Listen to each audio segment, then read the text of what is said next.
చంద్రమౌళీశ్వరుడి భార్య చంద్రమౌళీశ్వరి. మీరు మీ ప్రమేయం లేకుండా, మీకు తెలియకుండా ఈ సామ్యాన్ని తీసుకొచ్చి ఆవిష్కరించేశారు కిరీటాన్ని అడ్డు పెట్టుకుని ధ్యానం చేస్తే. ధ్యానంలో ఇలా ఎవరికి దృగ్గోచరమైందో వాడు ఆ క్షణంలోనే జన్మ సార్థకత పొందేశాడు. అయిపోయింది, వాడి జన్మకి సాధించవలసిన ప్రయోజనం సాధించేశాడు. ఒక్క కిరీటం ఎంత స్థాయిలో ప్రయోజనాన్ని తీసుకొచ్చిందో చూడండి. కాబట్టి ఇది శంకరాచార్యులు వారి ప్రతిపాదన. ఎందుకని శంకరాచార్యులు వారు కైలాసానికి వెళ్ళినప్పుడు పరమశివుడు 5 శివలింగాలు ఇచ్చాడు ఆయనకి. 5 శివలింగాల పేర్లు చంద్రమౌళీశ్వర లింగాలే. 5 శివలింగాల్ని శంకరాచార్యులు వారు తీసుకొచ్చి 5 చోట్ల పెట్టారు. ఒకటి కంచిలో ఉంది, ఒకటి శృంగేరిలో ఉంది, ఒకటి చిదంబరంలో ఉంది, ఒకటి కేదార్నాథ్లో ఉంది, ఒకటి నేపాల్ నీలకంఠంలో ఉంది. 5 చోట్ల ఉన్న శివలింగాల పేర్లు చంద్రమౌళీశ్వర లింగాలే. అందుకే శృంగేరి వారు సాయంకాలం పూజ చేసినా చంద్రమౌళీశ్వర ఆరాధన అంటారు, కంచి వారు చేసినా చంద్రమౌళీశ్వర ఆరాధన అంటారు. చంద్రమౌళీశ్వరుని భార్య కూడా చంద్రమౌళీశ్వరియే. రూపమునందు ఇద్దరు ఒక్కలా ఉంటారు. ఆ ఇంద్రధనస్సుని అడ్డుపెట్టి మీకు ధ్యానమునందు ఒక కొత్త కోణాన్ని శంకరాచార్యులు వారు తొడిగారు. కాదు, ఇంకొక రహస్యం మీకు చెప్తున్నాను. అమ్మవారి కిరీటం ఏమీ తెలియని వాడికి కూడా దర్శనం అయిపోతుంది. ఏమీ తెలియకపోయినా మీరు చూడొచ్చు అమ్మవారి కిరీటాన్ని. ఎప్పుడు చూడొచ్చో తెలుసా అండి? ఒక్క కార్తీక మాసంలో కృష్ణపక్షంలో వచ్చేటటువంటి చతుర్దశి నాడు అమ్మవారి కిరీటం ఆకాశంలో కనపడుతుంది.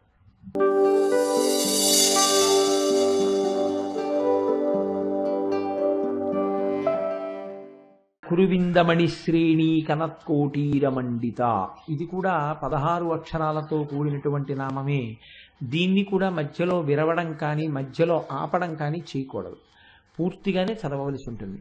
కురువిందమణి శ్రేణి కనత్కోటీరమండిత. మీరు ఈ నామం గురించి వినే ముందు ఒక చిన్న విషయాన్ని ప్రయత్నం చేయండి వినడానికి. తల మీద పెట్టుకునేటటువంటి ఆభరణములు కొన్ని ఉంటాయి. ఎందుకని అంటే అసలు శాస్త్ర ప్రకారం అయితే ఏమిటంటే తలపాగా అని ఒకటి చుట్టుకుని ఉండాలి. అందున పండితుడైనటువంటి వాడు తప్పకుండా తలపాగా చుట్టుకుని ఉంటారు. అది ఒక లక్షణం. అందుకే నా కుండలి, నా మకుటి, నా స్రగ్వి, నాల్పభోగవాన్ అంటారు రామాయణం బాలకాండలో వాల్మీకి మహర్షి. అందుకే అసలు పండిత సత్కారము అంటే ఏంటంటే ఒక తలపాగా ఒకటి చుడతారు. అది తలపాగా చుట్టడం ఒక మర్యాద. అలాగే కంచుకములు తలకట్లును కాంచన భూషాంబరములు మెరయగ గోపకు లేతించిరి మంచి పదార్థములు కొనుచు మాధవు చూడన్.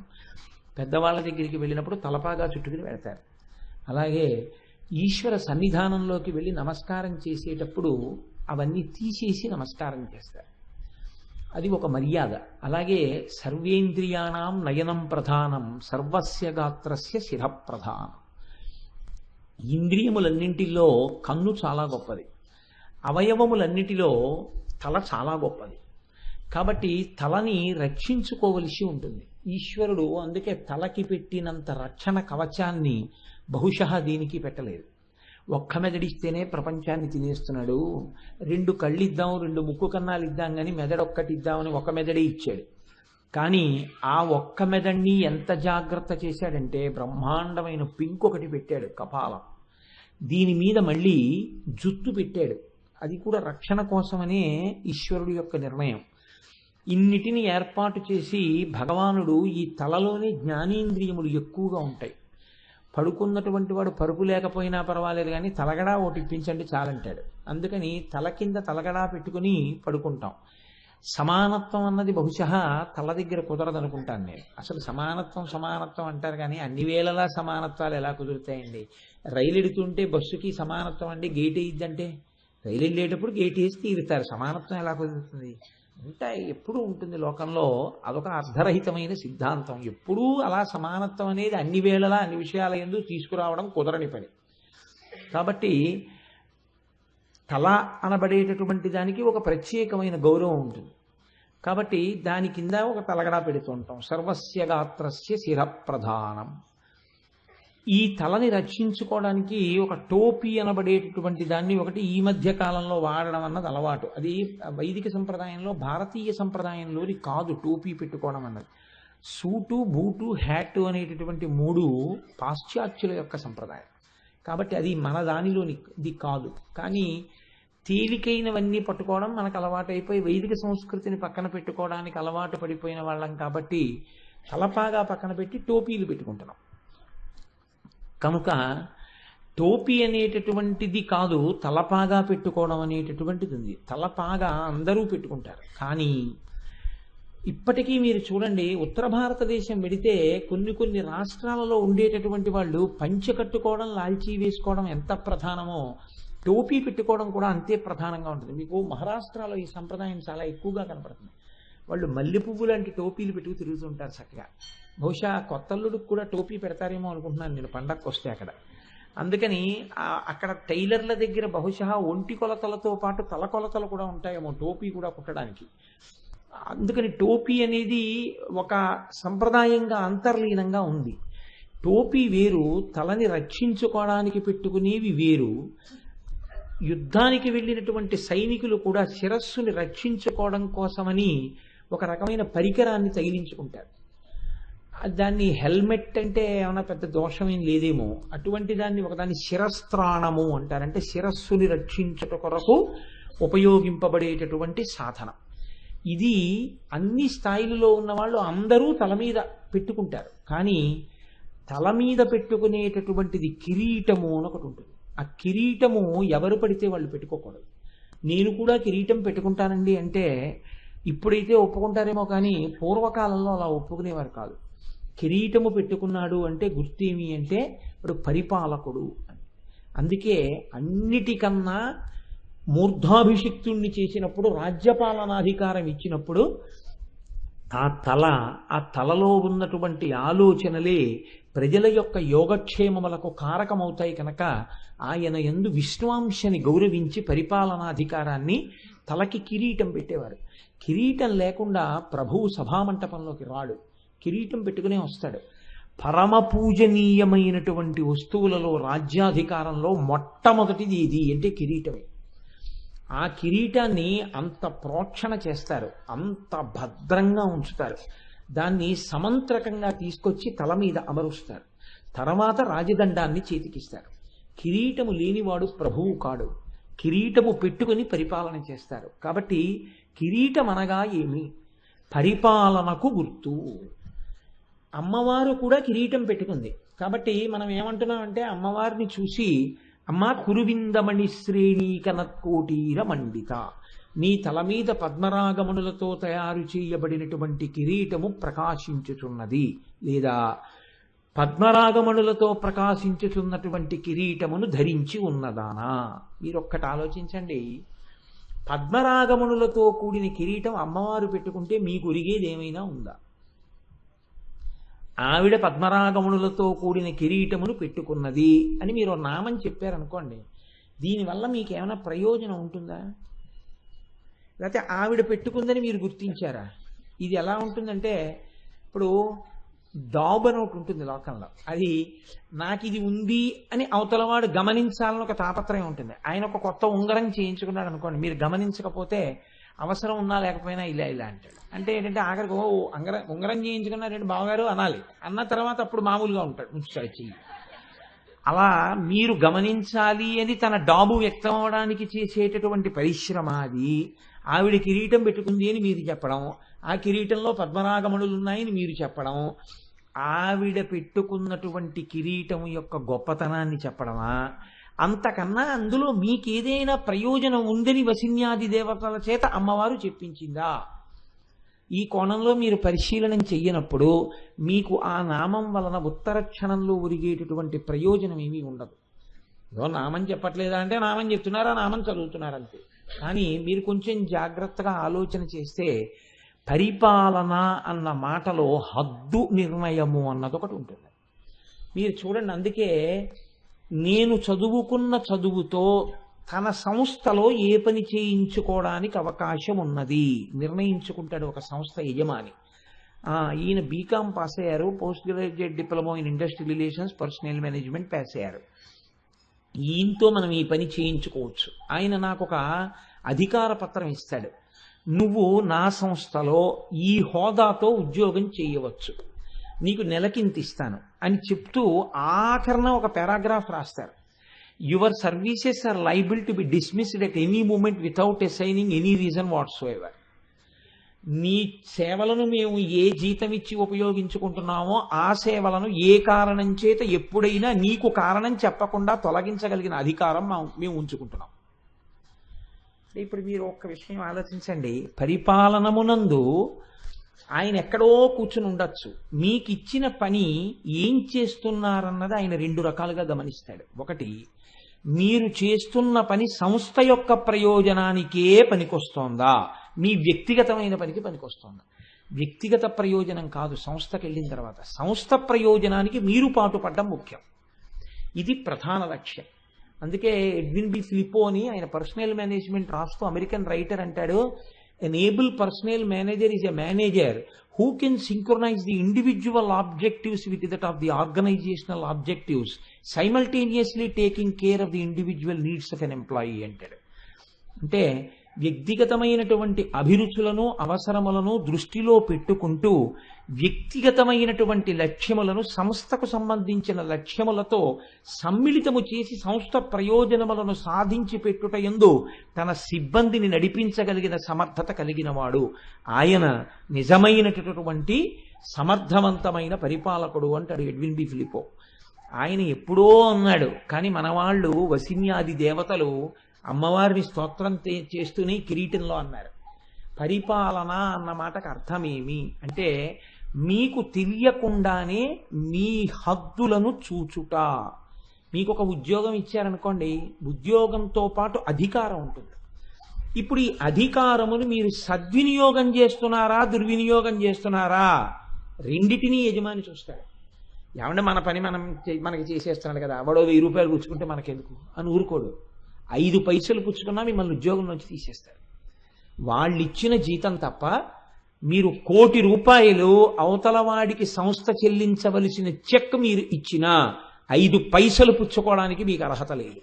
సంస్థ ఇచ్చిన జీతం పుచ్చుకోవడానికే మీకు అర్హత ఉంది. అది మీరు దాటినట్టు యజమాని గమనించాడు అనుకోండి, ఎప్పుడైనా ఉద్యోగంలోంచి తీసేయడం కాదు, కారాగారంలో పెట్టేసేయచ్చు. బహుశా నిన్నటి రోజు మీరు రిపబ్లిక్ డే ప్రసంగంలో భారత రాష్ట్రపతి ప్రసంగంలో కూడా ఈ అంశం ఇమిడి ఉంది, అవినీతిని గురించి. ఇది ఇప్పుడు చెప్పలేదు, వసిన్యాది దేవతలు ఎప్పుడో చెప్పారు. అవి మరిచిపోయి లోకం ఇవాళ కొత్తగా ప్రసంగాలు చేసుకోవలసి వస్తోంది అధికారులు. అసలు వాటిని అనుసంధానం చేసుకుంటే ఈ ప్రసంగాల అవసరాలు ఉండవు. కాబట్టి చూడండి, మీ అధికారము యొక్క హద్దు చూడబడుతూ ఉంటుంది యజమాని చేత. వీడు నేను చెప్పిన పనిని చెప్పినట్టు చేసేస్తున్నాడా, లేకపోతే వీడికి ఈ ఇవ్వడంలో చెయ్యడంలో స్వప్రయోజనాన్ని ఏదైనా చూసుకుంటున్నాడా. ఒక ఆయనకి ప్రతిరోజు ఒక 100 కోట్ల రూపాయలు చెల్లించగలిగినటువంటి అధికారాన్ని ప్రభుత్వం ఇచ్చిందనుకోండి. ఏ కారణం చేతో ఆయన ప్రభుత్వం ఇవ్వవలసిన డబ్బు ఒక 100 కోట్లు చెల్లిస్తూ ఉంటాడు, తన సంతకం పెట్టి చెక్ ఇస్తూ ఉంటాడు. ఇప్పుడు ఇది ప్రభుత్వం తరపున ఇలా ఇవ్వడానికే నేనున్నాను, ఇది ఇలా కూర్చుని ఇచ్చినందుకే నాకు జీతం వస్తోందని ఆయన ఇచ్చేస్తున్నాడు అనుకోండి, ప్రభుత్వం ప్రమోషన్ ఇచ్చేస్తుంది. ఇప్పుడు రోజు 100 కోట్లు నేను ఇస్తున్నాను కదా, కాబట్టి నేను అందులో ఒక 0.5% నేను పుచ్చుకుంటాను వాళ్ళు ఇస్తే అన్నాడు అనుకోండి, జైల్లో పెట్టేస్తాను. వాడు సంతోషంగా ఇచ్చాడండి అంటే నువ్వు పుచ్చుకోకూడదంట. Ignorance of law is no excuse. నాకు తెలియదండి ఈ విషయం అంటే కుదరదు. హోటల్లోకి వెళ్ళి బిల్లు చెల్లించాలని నాకు తెలియదండి, పెడతారు తిన్నాను అనుకున్నానంటే అంటే కుదరదు. అలాగే మీరు మీ అధికారపు హద్దుని దాటితే శిక్షించగలిగిన అంతర్లీన అధికారము ఎక్కడున్నదో అది కిరీటధారణ చెయ్యబడినదని గుర్తు. కిరీటము పెట్టుకుని ఉన్నది అంటే కేవలము మీకు ఒక అధికారాన్ని ఇస్తుంది, శిక్షించే శక్తిని తన దగ్గర పెట్టుకుంటుంది. ఈ రెండింటి మధ్య గీసినటువంటి సరళ రేఖని, ఈ హద్దుల్ని ఆవిడ చూస్తూ ఉంటుంది. ఇది యథార్థమునకు కిరీటమునకు గుర్తు. ఇది మీరు ఇక్కడ జీర్ణం అయిందనుకోండి, మీ జీవన గతి మారుతుంది. ఇది అర్థం కాలేదనుకోండి, అప్పుడు ఏమవుతుందంటే ఆవిడ కిరీటం పెట్టుకుందని మీరు అర్థం చెప్తారు. ఆవిడ కిరీటం పద్మనాగమణులతో పెట్టుకుంటే మీకెందుకు, ముత్యాలతో పెట్టుకుంటే మీకెందుకు, దానివల్ల మీకేమైనా ప్రయోజనం ఒరిగిందా నాకు చెప్పండి? ఏమీ ఒరగలేదు. ఆయన ఆఫీసర్ గారు అనగానే మీకు 2 ఉండాలి. నన్ను జీతం ఇచ్చి పోషించేటటువంటి మహానుభావుడు కాబట్టి ఆయన మీ సీటు దగ్గరికి వస్తే మీరు లేచి నిలబడాలి. ఆయన కనపడగానే మీరు నమస్కారం చెయ్యాలి, ఆయన ఎందు విష్ణువాంశం ఉంది. 2, నేను ఏదైనా తప్పు చేస్తే నన్ను దండించగలిగినటువంటి వాడు భయం ఉంది. ఆయన యందు గౌరవము, ఆయన యందు భయము, ఈ రెండు ఏకకాలమునందు ఉంటే ఆ రెండు ఉండడానికి ఏ విధమైన అధికారము ఆయన యందు కేంద్రీకృతమైనదో ఆ అధికారమునకు గుర్తు ఆయన తల మీద ఉన్న కిరీటము. ఈనాడైతే ఆయన యొక్క సంతకము, ఆయన సంతకం కింద ఉన్న స్టాంపు. ఇప్పుడు రబ్బర్ స్టాంప్ వేస్తున్నాం, అప్పట్లో తల మీద ఉన్న కిరీటం దానికి గుర్తు. ఇందులో మీరు ఒక గమ్మత్తు గమనించండి. మీరు చెప్పారు బాగానే ఉందండి, ఇక్కడ వరకు మాకు అర్థమైంది, మీరు 10 మాటలు చెప్పక్కర్లేదు. ఒక ఉద్యోగి విషయంలో అతనికి ఇచ్చిన అధికారము, అతను దాటకూడనిటువంటి పరిధి, ఈ రెండిటిని చూస్తూ ఉంటాడు అధికారి. బాగుంది. ప్రపంచం విషయంలో, మనందరి విషయంలో అమ్మవారు ఎలా చూస్తుంది? నేను దీని గురించి పెద్ద వ్యాఖ్యానం చేయకుండా మీకు తేలికగా అర్థమయ్యే ప్రయత్నం ఒకటి చేస్తాను, మీరు గుర్తుపట్టేస్తారు. మీరు చూడండి, అమ్మవారు మీకు నాలుక అని ఒకటి ఇచ్చింది. మీకంటే నాకు కూడా నష్టమండి. నాలుక ఒకటి ఇచ్చింది. దేనికి ఇచ్చింది నాలుక? మీకు నాలుక ఎందుకండి అని అడిగాను అనుకోండి, నీ మొహం ఇచ్చా తెలియదా నీకంటారు. నాలుక ఎందుకు ఇచ్చింది? ఏమా దానికి ఎందుకంత భయపడతారు మీరు? నాకు ఏదైనా చెప్పడానికి. నేను మీకు ఇన్ని చెప్తానే. రుచి చూడడానికి ప్రధానం ఏమిటంటే నాలుక రుచిని చెప్తుంది. ఇప్పుడు మాటలాడడం అనేటటువంటిది, మాటలు రాని పిల్లవాడి నోటి మీద ఆవకాయ కారం పెడితే ఏడుస్తాడు. కాబట్టి ముందు మాట వచ్చిందా, రుచి తెలిసిందా? రుచి తెలిసింది. అంటే ప్రధాన ప్రయోజనం ఏది అంటే రుచి. రుచిని తెలుసుకోవడం నాలుక యొక్క ప్రధానమైన ఉద్దేశ్యం. మాటలాడని నాలుకలు కొన్ని ఉంటాయి లోకంలో, కానీ రుచి మాత్రం చెప్తాయి. రుచి చెప్పని నాలుక ఉండదు, మాటలాడలేని నాలుకలు ఉంటాయి. మీరు చూడండి లోకంలో. కాబట్టి నాలుక ప్రధాన ప్రయోజనమేమి అన్నప్పుడు రుచి చెప్పుట అన్నది ప్రధాన ప్రయోజనంగా చెప్పాలి. ఆ తర్వాత మాట్లాడడం చేత ధన్యత పొందుతాడు. రుచి రెండైపోతుందండో, అది గమ్మత్తు. రుచి రెండైతే మాట. రుచి యొక్క మొదటి స్వరూపం పదార్థము యొక్క రుచిని తెలుసుకోవడం. రుచి యొక్క రెండవ స్వరూపం భగవంతుని నామములో ఉన్న గొప్పతనాన్ని తెలుసుకోవడం. ఒక లడ్డు తింటే తీయగా ఉంటుంది, ఆవకాయ తింటే కారంగా ఉంటుంది, నిమ్మకాయ తింటే పుల్లగా ఉంటుంది అని చెప్పగలిగినట్టే రామనామం పలికినప్పుడు ఇంత తృప్తిగా ఉంటుంది అని చెప్పగలిగితే శ్రీరామ నీ నామం ఎంత రుచిరా, ఎంత రుచి, ఎంత రుచి, ఎంత రుచిరా. ఎప్పుడూ ఆవకాయ నిమ్మకాయ ఇవి తప్ప ఇంకోటి తెలియకపోతే వాడి ప్రారంభం. అప్పుడు రుచికి పనికి వచ్చింది కానీ ఇంకో దానికి పనికి రాలేదు. అసలు ఈ రుచి ఎందుకు ఇవ్వాలి ఆవిడ? ఈ రుచి చూడడం అన్నది కానీ అమ్మవారు పెట్టలేదనుకోండి, మనకు ఒక వరం అయ్యి ఉండేది కదండి. అసలు కూరలు కొనుక్కోక్కర్లేదు, ఊరగాయలు పెట్టుకోక్కర్లేదు, చాలా సామాన్లు కొనుక్కోక్కర్లేదు. హాయిగా ఆడవాళ్ళకి ఎంత సుఖంగా ఉండేదో ఇలా ఉడికించి అక్కడ పెట్టేస్తే చాలు, తినేసేయచ్చు చక్కగాను. రుచి తెలియదు కదా, తినేద్దాం. రుచి ఎందుకు పెట్టింది ఆవిడ? మీరు బాగా గమనించండి. పడిశం పడుతోంది అనుకోండి, డాక్టర్ గారు అంటారు కొంచెం పుల్లటివి తినండి, విటమిన్ సి ఉంటుందంటారు. ఇప్పుడు విటమిన్ సి పుల్లటి పదార్థంలో ఉన్నది అని పులుపు అన్నది మీకు ఎవరి వల్ల తెలుస్తుంది? నాలుక వల్లే తెలుస్తుంది.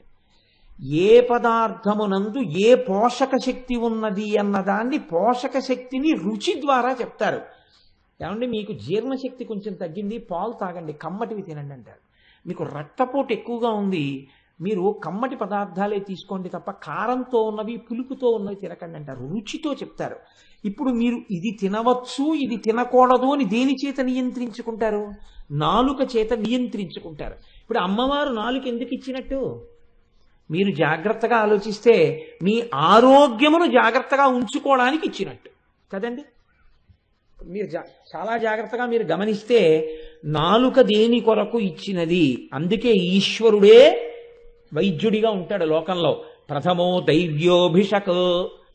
లోపల అనారోగ్యం వస్తే ఈ అనారోగ్యం ఇది తినకుండా ఉంటే నీకు ఉండదు అని డాక్టర్ గారు చెప్తారు. అందుకే మందు పథ్యము రెండు చెప్తారు. మందు జబ్బు తగ్గిస్తుంది, మళ్ళీ పటమరించకుండా పథ్యం చెప్తారు. ఈ ట్యాబ్లెట్ వేసుకోండి బీపీ తగ్గుతుంది. పులుపు తినకండి మళ్ళీ రాకుండా ఉంటుంది. పులుపు అంటే ఏమిటండి డాక్టర్ గారు అని అడిగారు అనుకోండి, నా ప్రాణం తినకండి, అవి కూడా నేను ఎక్కడ చెప్పనంటారు. పులుపు అంటే మీకు తెలిసి ఎలా తెలిసిందండి? నాలుక అమ్మవారు రుచి చెప్పగలిగిన శక్తితో ఇచ్చింది కాబట్టి తెలిసింది. ఇప్పుడు మీరు కొంచెం జాగ్రత్తగా ఆలోచించండి. నాలుక దేని కొరకు వచ్చింది? మీ ఆరోగ్యమును నిలబెట్టుకొనుట కొరకు వచ్చింది. ఇది ఆవిడ మీకు ఇచ్చిన ఉద్యోగంతో పాటు ఇచ్చిన అధికారం. ఏమిటి అధికారం? నీ శరీర ఆరోగ్యము నిలబడడానికి కావలసినటువంటివి తిను. అమ్మవారు రుచి తెలుసుకుని బతుకు అన్నది అందుకు. నువ్వు 1,00,00,000 రూపాయలైనా రోజు చెల్లించు అనే అధికారం ఇచ్చింది ప్రభుత్వం. ఎలాగో రుచి తెలుసుకుని అనుభవించగలిగిన శక్తి అమ్మవారిచ్చింది. అధికారంతో ఆవిడ ఎందుకు ఇచ్చిందంటే నీ శరీరాన్ని జాగ్రత్తగా ఉంచుకోవడానికి. నువ్వేం చేస్తున్నావు? పరిధి దాటుతున్నావు. ఈ రుచికి తాదాత్మ్యత చెంది ఆరోగ్యాన్ని విస్మరించి రుచి కోసం తినడం మొదలెడుతున్నావు. ఇప్పుడు ఆవిడేం చేస్తోంది? నీకు ఒకదాని కొరకిస్తే నువ్వు ఒకదాని కొరకు లోకంలో ఉన్నవన్నీ తినేస్తున్నావు. అవన్నీ నువ్వు తినేయడానికి ఇవ్వలేదు. నీకు ఎంతవరకు అవసరమో అంతవరకు తిని ఆరోగ్యం నిలబెట్టుకోవడానికి ఇచ్చాను. అదే పనిగా తింటున్నావు. కాబట్టి ఇప్పుడు ఆవిడేం చేస్తుంది? తినకుండా ఉంచుతుంది మిమ్మల్ని. అదే వైద్యుడితో చెప్పిస్తుంది. నువ్వు ఇది తింటే చచ్చిపోతావు అంటుంది. చచ్చిపోవడం అంటే ఇది పోతుంది అంటే వాడికి వెంటనే భయం మానేస్తాడు. ఇప్పుడు వాడికి రుచి ఇష్టం లేదని మీరు అనుకోకండి. వాడు రుచిని గెలిచి మానలేదు. మీరు లడ్డు ఎందుకు తినరండి ఇప్పుడు అన్నారు అనుకో, నా ప్రారంభం అండి షుగర్ అంటే షుగర్ లేకపోతే తినేస్తాడు. షుగర్ ఉంది కాబట్టి తింటలేదు. ఇప్పుడు ఏం చేసింది ఆవిడ అంటే విచ్చలవిడిగా నువ్వు ఏ ఇంద్రియాలను ఈ జన్మలో లేకపోవచ్చు, ఆ పాపం గత జన్మలలో ఉందన్నమాట. ఎక్కడో ఇంకొకరు తినవలసిన దాన్ని కూడా ఇంకొకరి పెట్టకుండా నువ్వు తినేసినవి ఏ ఉన్నాయో అవి ఈ జన్మలో కొంత ఆవిడ తగ్గించేస్తుంది, నీకు తీసేస్తుంది. కాబట్టి ఇప్పుడు దాన్ని నువ్వేం చేయాలి? ఈశ్వర ప్రసాదం చెయ్యాలి. ఈశ్వర ప్రసాదం అనుభవించినటువంటి డయాబెటిక్ పేషెంట్ ఏమంటాడంటే ఈ తీపి నాకెందుకండి, నాకు అసలైన రుచి నాకు తెలుసు అంటాడు. అధరం మధురం వదనం మధురం మధురాధిపతే మధురం మధురం. నేను కృష్ణుడి పాదాలు చప్పరిస్తున్నా, నా తీపి ముందు ఈ తీపి ఎంత నాకు అక్కర్లేదంట. ఇప్పుడు ఆయనకి ఈ తీపి వదిలిపెట్టేయడంలో తృణప్రాయంగా వదిలేస్తాడు. ఆయన్ని షుగర్ బాధించిందని మీరు అనుకుంటున్నారా? ఆయన పడితే కదా బాధ ఆయనకి. ఆయన పడని బాధ షుగర్ ఎలా బాధ పెడుతుంది? అందుకే జ్ఞాని వ్యాధికి సాక్షి. జ్ఞాని వ్యాధితో మమేకం కాడు. అజ్ఞాని వ్యాధితో మమేకం అవుతాడు, జ్ఞాని వ్యాధికి సాక్షిగా ఉంటాడు. అంతే తేడా. ఇది గత జన్మలలో చేసిన పాపం ఈ జన్మలో జ్ఞానానికి హేతువు చేస్తున్నావిడ. గత జన్మలలో చేసిన పాపానికి ఈ జన్మలో చేసిన పాపానికి నువ్వు హద్దు మీరిన దానికి శిక్షగాను వేస్తున్నావిడ. కాబట్టి ఇప్పుడు ఏమైంది? రసేంద్రియం శరీర పోషణకి ఉపకరణం. నువ్వు హద్దు మీరితే నీ బాధకి కూడా హేతువు. నీ కుటుంబాన్ని పోషించుకోవడానికి ఆ ఉద్యోగం, సమాజంలో ఈయన ఫలానా అధికారిని 10 మంది చేత నమస్కరింపబడడానికి హేతువు. నువ్వు హద్దులు మీరావు. ఉద్యోగంలో లంచాలు తింటే ఈయనేనంటే 6 నెలలు జైల్లో పెట్టారని చెప్పారు. ఉద్యోగంలో ఈ మధ్యకాలంలో మిమ్మల్ని అధికారంలోంచి తీసేశారు, మీ ఇంట్లో బంగారం బిస్కెట్లు బయట పడ్డాయని పేపర్లో పడింది, మీరేనేంటి అన్నాడు అనుకోండి. పెళ్లి సంబంధానికి వెళ్ళేటప్పటికి సిగ్గుతో తలంచుకుంటాడు. ఎక్కడొచ్చింది తేడా అంటే అధికారం ఇచ్చిన వారెవరో అధికారము యొక్క హద్దులు దాటినప్పుడు గమనిస్తున్నవారు కూడా వారే. అది కిరీటం అంటే. ఈశ్వరుడు శరీరమునందు కామం ఇచ్చాడు మనస్సుకి. మీరు జాగ్రత్తగా ఆలోచించండి.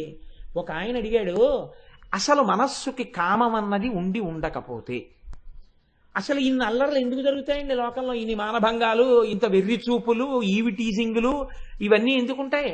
అసలు కామం అన్నది ఇవ్వకపోతే గొడవ వదిలిపోయేది కదండి. ఎందుకు ఇచ్చినట్టండి ఈశ్వరుడు? ఇవ్వడం ఎందుకు? అది శత్రువు అండం ఎందుకన్నాడు. శత్రువు చేసుకున్నవాడివి నువ్వు. ఈశ్వరుడు దాన్ని నీకు ఇచ్చింది స్నేహితుడిగా ఇచ్చాడు. కామం దేనికి ఇచ్చాడంటే నీ వంటి ప్రాణిని నువ్వు వేరొకరిని సృష్టించడానికి ఇచ్చాడు.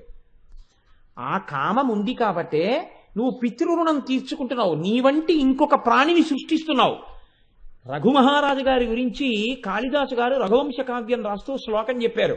త్యాగాయ సమృతార్థానాం సత్యాయ మితభాషిణాం యశసే విజిగీషూణాం ప్రజాయై గృహమేధినాం. ఇది రఘుమహారాజు గారి గొప్ప అన్నారు. త్యాగాయ సమృతార్థానాం రఘుమహారాజు గారు సంపాదిస్తాడు. ఎందుకు? దానం చేయడానికి. సత్యాయ మితభాషిణాం తక్కువ మాట్లాడతాడు. ఏం మాటలు రావా? ఎక్కువ మాట్లాడితే ఏమైనా అసత్య దోషం వస్తుందేమో అని ఎక్కువ మాట్లాడ్డాడు. యశసే విజిగీషూణాం మహారాజు కాబట్టి కీర్తి ఉండాలి, అందుకని దండయాత్ర చేస్తుంటాడు. ప్రజాయై గృహమేధినాం గృహస్థాశ్రమంలో ఉన్నాడు. ఎందుకు? తనలాంటి ప్రాణులను తాను కనాలి కాబట్టి భార్యలతో కలిసి సంసారంలో ఉన్నాడు. ఇప్పుడు ఈ కామమునకు ఒక హద్దు ఉంది. ఈ కామాన్ని మీరు మీ స్నేహితుడిగా వాడుకుని మీ ధర్మపత్ని యందు కామాన్ని ఉంచుకుంటే అది మీకు పురుషార్థమైపోయింది. మీ పితృరుణం తీరడానికి, మిమ్మల్ని ఉన్నత లోకాలకి పంపడానికి కొడుకనేటటువంటి అర్థమును కటాక్షిస్తోంది. అమ్మవారు కామమును ఇచ్చింది కదా అని దాన్ని విశృంఖలత్వంలోకి తీసుకెడితే, రామాయణంలో అమ్మవారు అంటుంది, ఈ బలం ఎంతకాలమో తెలుసా రావణ, నీ మలము మూత్రము నువ్వు విసర్జించగలిగినంత కాలమే అంది. ఒకనాడు అమ్మవారు ఏం చేస్తుందంటే, శక్తినిచ్చానని కదా తిరిగావు, ఇప్పుడు 2 శక్తులు తీసేస్తున్నాను ఇచ్చిన దాన్నే కాబట్టి. నీ మలము నీవు వెళ్ళి విసర్జించలేవు, నీ మూత్రము నీవు వెళ్ళి విసర్జించలేవు, వేరొకరు తీయవలసి ఉంటుంది. అంతే, అయిపోయింది వాడి బతుకు. బస్, నేను ఇంక చెప్పక్కర్లేదండి. భార్య అయినా సరే అలా చూసి ఓ 2 నెలలు చేస్తారు, 3 నెలలు చేస్తారు, ఇంకా విసిగెత్తిపోయి అంటారు, అబ్బా ఇంకా ఇంత బాధపడే కన్నానండి. అప్పుడు నువ్వు బతికున్నట్ట చచ్చిపోయినట్ట?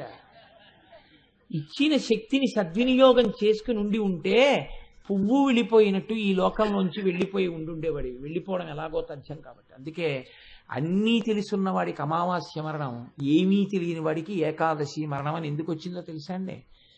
ఏమీ తెలియని వాడికి ఒక్కటి తెలుసు, భగవంతుడి పట్ల భక్తితో బతకడం. అందుకని వాడు హద్దు మీరలేదు. అన్నీ తెలుసు కాబట్టి ఏది చేసినా ఎలా సమర్థించుకుందామని సమర్థించుకోవడానికి వీలుగా తప్పులు చేశాడు, పతనావస్థని పొందాడు. కాబట్టి నీ ప్రవర్తనకి ఒక నియతి ఉన్నది. నీకు ఏది ఇయ్యబడినా అందులో అమ్మవారి అనుగ్రహాన్ని నువ్వు ఎంతవరకు వాడుకోవచ్చో తెలుసుకుని వాడుకో. మించి వాడుకుంటే ఉత్తర క్షణంలో అమ్మవారు శిక్ష కూడా వెయ్యగలదు. ఎలా వెయ్యగలదో, కనత్కోటి రమండిత, కిరీటం పెట్టుకుంది, ఖబర్దార్ ఏమనుకుంటున్నావో, ఆవిడికి అన్నీ తెలుసు. ఏమండి, కిరీటం పెట్టుకుని ఎక్కడో కూర్చుంది కదా, ఇక్కడనే చేసేవి ఎలా తెలుసు? చిత్రంగా ప్రతి చోట కూర్చుని గుప్తంగా రాసుకుంటూనే ఉంది. కాబట్టి ఆవిడే చిత్రగుప్తుడు. నువ్వు మనసుతో ఏం చేస్తున్నావో కూడా ఆవిడికి తెలుసు, ఎంత నిజాయితీగా ఉంటున్నావో ఆవిడికి తెలుసు. పై వాళ్ళకి తెలియకపోవచ్చు, ఆవిడ అన్నీ రాస్తుంటుంది, ఏది వదిలిపెట్టదు, చక్కగా వేస్తుంది శిక్ష. వేసినప్పుడు బాధపడతావు.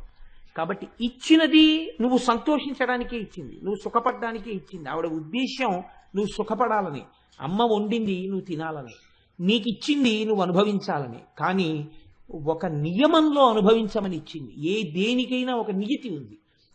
నియతి దాటిన తరువాత ఇక అనుభవించకూడదు. అందుకే సనాతన ధర్మంలో మీరు గమనించి ఉంటారు, ఒక గొప్ప స్థితి ఒకటి ఉంటుంది, వానప్రస్థము అని ఒకటి ఉంటుంది. ఆ వానప్రస్థము ఒక వయసు వచ్చేసిన తర్వాత, ఇంకా మనవడు పుట్టేశాడు అనుకోండి, మనవడు పుట్టేసిన తర్వాత ఇంకా బీరువా తాళాలు, నేషనల్ సేవింగ్ సర్టిఫికెట్లు, ఎఫ్డిఆర్లు మెచ్యూర్ అవడాలు, ఈ పాపిష్టి గోలంతా పెట్టుకోకూడదు.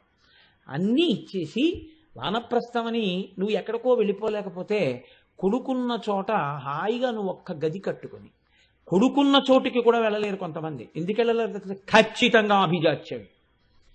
కొడుకు ఎలా ఉన్నా నువ్వు సర్దుకోవచ్చు, నీ మనసును నువ్వు సంస్కరించుకుని ఉండి ఉంటే. సర్దుకోలేకే నువ్వు వెళ్ళలేకపోతున్నావు. అందుకే చూడండి, నీవు వానప్రస్థమనగా నీ శరీరం ఉడిగిపోతున్నప్పుడు ప్రశాంతమైన చోటికి వెళ్ళిపోయి అన్నిటినీ విడిచిపెట్టి శరీరం నిలబడడానికి కావలసిన పదార్థాన్ని స్వీకరించాలి. రుచితో సంబంధం ఉండదు ఇంకప్పుడు. అందుకే పెద్దలకు అన్నం వడ్డించి ఎలా ఉంది అని అడగకూడదు. ఇది ఎలా ఉందండి, ఎలా ఉందండి, ఎలా ఉందండి అని ఎప్పుడు అడగకూడదు. మహాపచారం అది. వడ్డించి విడిచిపెట్టడమే. పరిశేచనం చేశారనుకోండి, అది ప్రసాదం. ప్రసాదం మీరు ఈశ్వరుడికి పెడితే ఈశ్వరుడు తిన్నాడు. అందులో ఉప్పు ఉందో కారం ఉందో. నువ్వు కూడా అంతే, ప్రసాదాన్ని అలాగే తినాలి. పూర్వకాలంలో అందుకే పెద్దలు భోజనం చేయడం అంటే తమలపాకుల్ని లవంగ మొగ్గలతో కుట్టుకుని చేసేవారు. చేస్తే అందులో పదార్థాన్ని వడ్డిస్తే అంతా అయిపోయిన తర్వాత ఆ తమలపాకులు లవంగ మొగ్గలతో కూడినటువంటి దాన్ని మడత వేసేసి నోట్లో పెట్టుకుని లేచిపోయేవారు. అది ఈశ్వరుడు యొక్క శేష పాత్ర. దాన్ని ఎక్కడ పారేస్తారు మీరు? ఈశ్వరుడు భోజనం చేసిన పాత్ర మీరు నైవేద్యం పెట్టింది. అందుకని లవంగ మొగ్గలతో కుట్టిన తమలపాకుల విస్తళ్లలో పెద్దలు పూర్వం భోజనం తీసుకునేవారు. అది వాళ్ళ జీవితాల్లో అలా అనుష్ఠించారు. అంత భగవన్మయం చేసుకుంటారు. ఒక స్థితికి వెళ్ళిపోయిన తర్వాత అడుగు తీసి అడుగు వేస్తే ఈశ్వరానుసంధానం చేసుకుంటారు జీవితాన్ని. అది రావాలి. సాలెపురుగు తన నోటి నుంచి వచ్చిన దారనతో గూడు కట్టుకున్నట్టు నిరంతరం మనసులో భగవంతుడి గురించిన జరిగినటువంటి స్మరణల చేత అల్లుకుంటారు తన జీవితాన్ని. ఇలా అల్లుకోగలిగినటువంటి శక్తి పెంచుకొని పరమతృప్తితో జీవనాన్ని చేస్తుంటారు. ప్రయత్నపూర్వకంగా నువ్వు అటువంటి దిశ వైపుకి అడుగులు వెయ్యాలి. అంతేకాని ఇంకా అన్నీ పట్టుకుని వెంపర్లాడిపోతే దాని వలన ప్రయోజనం ఏముంటుంది అంటే మళ్ళీ భోషాణం కింద తేలో గోడ మీద బల్లో అయిపోతావు తప్పించి ఉపయోగం ఏమి ఉండదు. నేను ఈ రెండు మాటలు వాడడానికి కారణం ఏమిటో మీరు మార్కండేయ పురాణం చదివితే అర్థమవుతుంది. ఇంతకన్నా నేను చెప్పను. ఎందుకంటే ఇప్పుడు మళ్ళీ చెప్తే ఆ మార్కండేయ పురాణానికి వెడితే జన్మ పునర్జన్మ ఈ అల్లరి అంతా మొదలెట్టానంటే ఎప్పటికవుతాయి ఇవన్నీ. కాబట్టి చాలు. అయితే మరి ఏమండి మీరు చెప్పింది బాగుంది, ఈ హద్దు తెలిస్తే ప్రయోజనం ఏమిటి? తెలుసుకున్నాం. అయితే అమ్మవారు కామం ఇచ్చినది, అది తన ధర్మపత్ని యందు కామంతో ఉండడం దోషం కాదు. నా భార్య యందు నాకు కామం ఉంటే దోషము అని పిలవకూడదు. అది శాస్త్రం అంగీకరించింది. నేను అగ్నిసాక్షిగా చెప్పాను, ధర్మేచ అర్ధేచ కామేచ నాతిచరామి, ఈమెను నేను అతిక్రమించనని చెప్పాను. కానీ ఈ కామము వేరొక స్త్రీ యందు నాకు ఉండకూడదు. ఎవరైనా కావచ్చు, వయస్సుతో సంబంధం లేదు. ఎవరినైనా గురువుగారు అని నన్ను పిలిచారనుకోండి, వెంటనే నేను వాళ్ళలో ఎవరిని చూడాలంటే నా కూతుర్నే చూస్తానంతే. ఆమె ఎంత వయస్సు నాకు అనవసరం, ఆవిడ నా కూతురు. నా బిడ్డ ఎలా ఉంటుందో ఆమె యందు నేను ఆ భావనతోనే ఉంటాను. అంత మనసు విశాల హృదయంతో నా పిల్ల అల్లరిని, నా పిల్ల మాటల్ని వాళ్ళల్లో చూస్తే అంత ఉదారంగా, అంత సంతోషంగా వాళ్ళతో ఉంటాం అంతే. అంతకు తప్ప ఇంకొక ఉద్దేశం నీ మనసులో రాకూడదు. దానికి విరుగుడు ఒక్కటే చెప్పింది శాస్త్రం, తల్లిగానన్నా భావన చెయ్యి, నిన్ను తండ్రిగానన్నా భావన చేసుకో, అంతే. విరిగిపోతుంది కామం, దాని చేత ఉద్ధరింపబడతావు. అయితే బాగుంది, నిజమే. కామమునకు హద్దులో వాడుకోవడం చెప్పారు, నాలుకని హద్దులో వాడుకోవడం చెప్పారు. ఇలా హద్దులను శాస్త్రం నిర్ణయం చేస్తుంది. ఇప్పుడు నేను అన్నింటినీ చెప్పుకుంటూ వచ్చాను అనుకోండి, మళ్ళీ అది అవదు. వచ్చిన నా బాధ ఏమిటంటే అసలు నేను ఈ లలితా సహస్రంలో 10 నామాలు చెప్తానా అని బెంగొస్తుంది నాకు. అందుకని ఇప్పుడు ఈ హద్దు మీరు తెలుసుకుంటే ఏమవుతుందంటే ఉద్ధరింపబడతారు. హద్దు దాటిపోయారనుకోండి పతనం అయిపోకుండా హద్దు తెలుసుకుని ఏం తినాలో అది శరీరాన్ని పోషించుకోవడానికి తింటున్నాం. అయితే మోక్షం వచ్చేసిందండి. చాలా సాత్విక ఆహారం తీసుకుంటాడు, మితాహారం తీసుకుంటాడు, భగవదర్పితమైన ఆహారాన్ని తీసుకుంటాడు, నాలుక కోసం తినడు, శరీరాన్ని ఆరోగ్యంగా ఉంచుకోవడం కోసం తింటాడు. దీనివల్ల మోక్షం వచ్చిందా అని అడిగారు. ఒక్కనాటికి రాదు అని చెప్పింది శాస్త్రం. ఒక్కనాటికి రాదు. నిన్ను శరీరాన్ని ఆరోగ్యంగా ఉంచుకోమని చెప్పినది ఆరోగ్యంగా శరీరం ఎప్పుడూ ఉండిపోతుందని కాదు. 1,000,000 మంది వైద్యులు కూడి వచ్చిన కాని మరణమయ్యడి వ్యాధి మాన్పలేరు. శరీరం వెళ్ళిపోవడానికి ఒక మార్గాన్ని ఎప్పుడప్పుడు వెతుక్కుంటుందంతే. జర్జరీభూతమైపోతుంది, జీర్ణావస్థ వస్తుంది, శిథిలమవుతుంది ఒక రోజున. నువ్వు ఏం చెయ్యి, ఎంత జాగ్రత్తగా తినో ఆ రోజున ఆ కాలంలో శరీరము పడిపోవలసిందే, పతనమవుతుంది. మరి ఎందుకండి నీకు ఆరోగ్యం? ఇక్కడ చెప్పింది ప్రయోజనాన్ని. ఈ ప్రయోజనం వైపుకి నువ్వు అడుగులు వెయ్యడానికి కిరీటం వచ్చింది. ఏమిటా ప్రయోజనం అంటే, నువ్వన్నా ఉట్టి కొట్టేవాడిని నీ మీదన్నా ఎక్కించుకో. అదేమిటంటే మళ్ళీ ఇదో కొత్త మాట ఎట్టుకొచ్చారు మీరు అనుకోకండి, మీకు అర్థం అవడానికే నేను ఈ ప్రయత్నం. నువ్వు ఈశ్వరుణ్ణి చేరుకోవాలి ఆరోగ్యంతో. నీకు ఆరోగ్యం లేదు, నువ్వేం చేస్తావు? ఈశ్వరార్చన. నీకు ఆరోగ్యం లేదు, నువ్వేమిటి చేస్తావు? ప్రదక్షిణం. నీకు ఆరోగ్యం లేదు, నువ్వేం చేస్తావు? తీర్థయాత్ర. నీకు ఆరోగ్యం లేదు, నువ్వేం వింటావు? ప్రవచనం. నీకు ఆరోగ్యం లేదు, నువ్వెవరికి ఏం చెప్తావు? నీకు అసలు కూర్చోలేవు, నువ్వేం మంత్రానుష్ఠానం చేస్తావు? ఇవి చెయ్యడానికి ఆరోగ్యం, ఇవి చెయ్యకుండా ఆరోగ్యం. అర్థం లేనటువంటి, ప్రయోజనం లేనటువంటి బతుకుట అంతే. ఎందుకు అది అంటే, రేపటి రోజున కూడా ప్రకృతిలో కొంత పదార్థం తినడానికి కొంత శక్తిని దాచుకున్నాడు అంతే. అంత స్థాయిలోనే పనికొస్తుంది. ఆరోగ్యము ఎప్పుడూ భగవదుపాసనకి హేతువుగా శాస్త్రం నిర్ణయించింది తప్ప ఆరోగ్యము ఆరోగ్య స్థాయిలో నిర్ణయించలేదు. అందుకే ఋషులు యోగా చేస్తారు. ఋషులు యోగా ఎందుకు చేస్తారో తెలుసా అండి? తపస్సుకి సాధనంగా శరీరాన్ని సిద్ధం చేసుకోవడానికి. ఇలా కూర్చుంటే అలాగే కూర్చోవాలి. మా దొరగారు కూర్చున్నారనుకోండి, ఎంతసేపు అయినా ఇలా కూర్చుంటారు. ఒక 6 గంటలు దొరగారు కూర్చోండి అన్నాం అనుకోండి, వెంటనే మోకాళ్ళు మడతేసేసి కూర్చున్నారంటే ఒక 6 గంటలు అలా కూర్చుంటారు. అలా కూర్చోవడం వల్ల దొరగారికి ఏమొచ్చింది అంటే, చక్కగా పొద్దున్నే వేప చెట్టు కింద ఓ కుర్చీ వేసి కూర్చున్నారంటే కారే రానివ్వండి ఇంకోటే రానివ్వండి ఆయనకు అనవసరం. 10 వరకు హాయిగా అలా ఏదో చదువుకుంటూ కూర్చోగలుగుతున్నారు. ఆ ఆరోగ్యం నిలబెట్టుకోలేనటువంటి వాళ్ళు ఏమయ్యారు? అలా కూర్చుని ఇవాళ చదువుకుందాం అంటే అవకాశం లేదు. అందుకు ఆరోగ్యం ఈశ్వరుణ్ణి చేరడానికి ప్రయోజనంగా నువ్వు నిలబెట్టుకోవాలి ఆ హద్దుని. అందుకు కాకుండా ఆరోగ్యం ఉందనుకోండి, ఉత్తినే నేను అయ్యి బాబోయ్ ఏమైనా అయిపోతుందేమో అని చాలా జాగ్రత్తగా ఉంటానండి, చాలా ఆరోగ్యంగా ఉంటానండి, రోజు న్యూరోబియాన్ ఇంజక్షన్లు చేయించుకుంటాను, 1,00,000 బి కాంప్లెక్స్లు తినేస్తాను, సీజనల్ ఫ్రూట్స్ అని తినేస్తుంటాను, వాకింగ్ చేసేస్తుంటాను, యోగా చేసేస్తుంటాను, దండీలు కొట్టేస్తుంటాను. దేని కొరకు? ఇంకోటి ఇబ్బంది పెట్టడానికి, నీ కండాలు చూపించి. ఎందుకది? అప్పుడు అది పనికిరాదు. దేనికి పనికి రావాలి? ఈశ్వరార్చనకి పనికి రావాలి, ఈశ్వరుణ్ణి చేరడానికి పనికి రావాలి. అలా చెయ్యగా శరీరం పనికి రాకుండా అయిపోయినప్పుడు మనస్సుతో చెయ్యడానికి సిద్ధపడిపోవాలి. అప్పుడు ఆ మనసు కుదురుకుని నిలబడిపోతే, మనసుతో ఆరాధన చేస్తుండగా నీ శరీరము పడిపోతే నువ్వు ఈశ్వరుణ్ణి చేరిపోతావు. ఈ హద్దులు తెలుసుకున్నవాడు ఈశ్వరుణ్ణి చేరుతున్నాడు. ఈ హద్దులు మీకు చెప్పడానికి ఆ కిరీటం.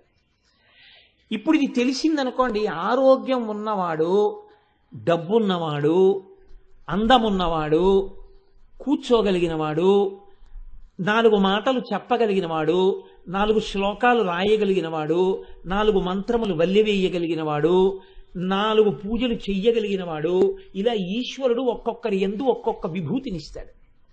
మీరు చూడండి, మనం వెంకటాచల వైభవము అని ఒకటి చేశాం. వెంకటాచల వైభవం కోటేశ్వరారు చేశారా? వెంకటాచల వైభవం దొరగారు చేశారా? వెంకటాచల వైభవం గోపాలకృష్ణ గారు చేశారా? వాళ్ళు ముగ్గురు చేసుకోలేదు. మీరు నేను అందరం కలిసి వెంకటేశ్వరుణ్ణి సేవించుకున్నాం. అందులో ఒకడు ముందు నించున్నాడు, పేరు వాడిది, కానీ అందరూ సేవించారు, వాడి ద్వారా అందరూ సేవించారు. కోటేశ్వరారు ప్రవచనం చేశారు, కోటేశ్వరరావు గారు అందులో ప్రధాన పాత్ర వహించారని మీరు అనుకోవచ్చు, గోపాలకృష్ణ గారు ప్రధాన పాత్ర వహించారని మీరు అనుకోవచ్చు. గోపాలకృష్ణ గారు తన కొరకు చేసుకోలేదు, గోపాలకృష్ణ గారు మనందరి కొరకు చేశారు. ఈశ్వరుడు ఎంచుకుంటాడు అలాంటి వాళ్ళని. నేను ఇవాళ మాట వరుస వచ్చింది కాబట్టి చెప్తున్నాను, వ్యక్తుల్ని పొగడ్డం నా ఉద్దేశ్యం కాదు. మా దొరగారితో నా పరిచయం ఒక 10 సంవత్సరాల క్రితం. దొరగారితో నేను పరిచయం పెట్టుకోవడానికి కారణం ఒకటే, నేను వారి దగ్గరికి వెళ్ళింది అద్దింటి కోసం. నేను ఆయన్ని చూసి సంతోషించింది వేరొక కారణానికి. నేను ఈయన దగ్గరికి 3 రోజులుగా వస్తున్నాను, బొట్టు లేకుండా ఒక్కనాడు ఈయన్ని చూడలేదు. బొట్టు ఎందు ఇంత శ్రద్ధ ఉన్నవారంటే సనాతన ధర్మమునందు చాలా పూనికున్నవారు. ఇది నన్ను దొరగారికి దగ్గర చేసింది. ఈ దగ్గర చేయడం ఏమైంది, ఒకనాడు సంపూర్ణ రామాయణం అయ్యప్ప స్వామి దేవాలయంలో చెప్పాలని నేను నిర్ణయం చేసుకోలేదు. మీకు నేను యథార్థం చెప్తున్నాను.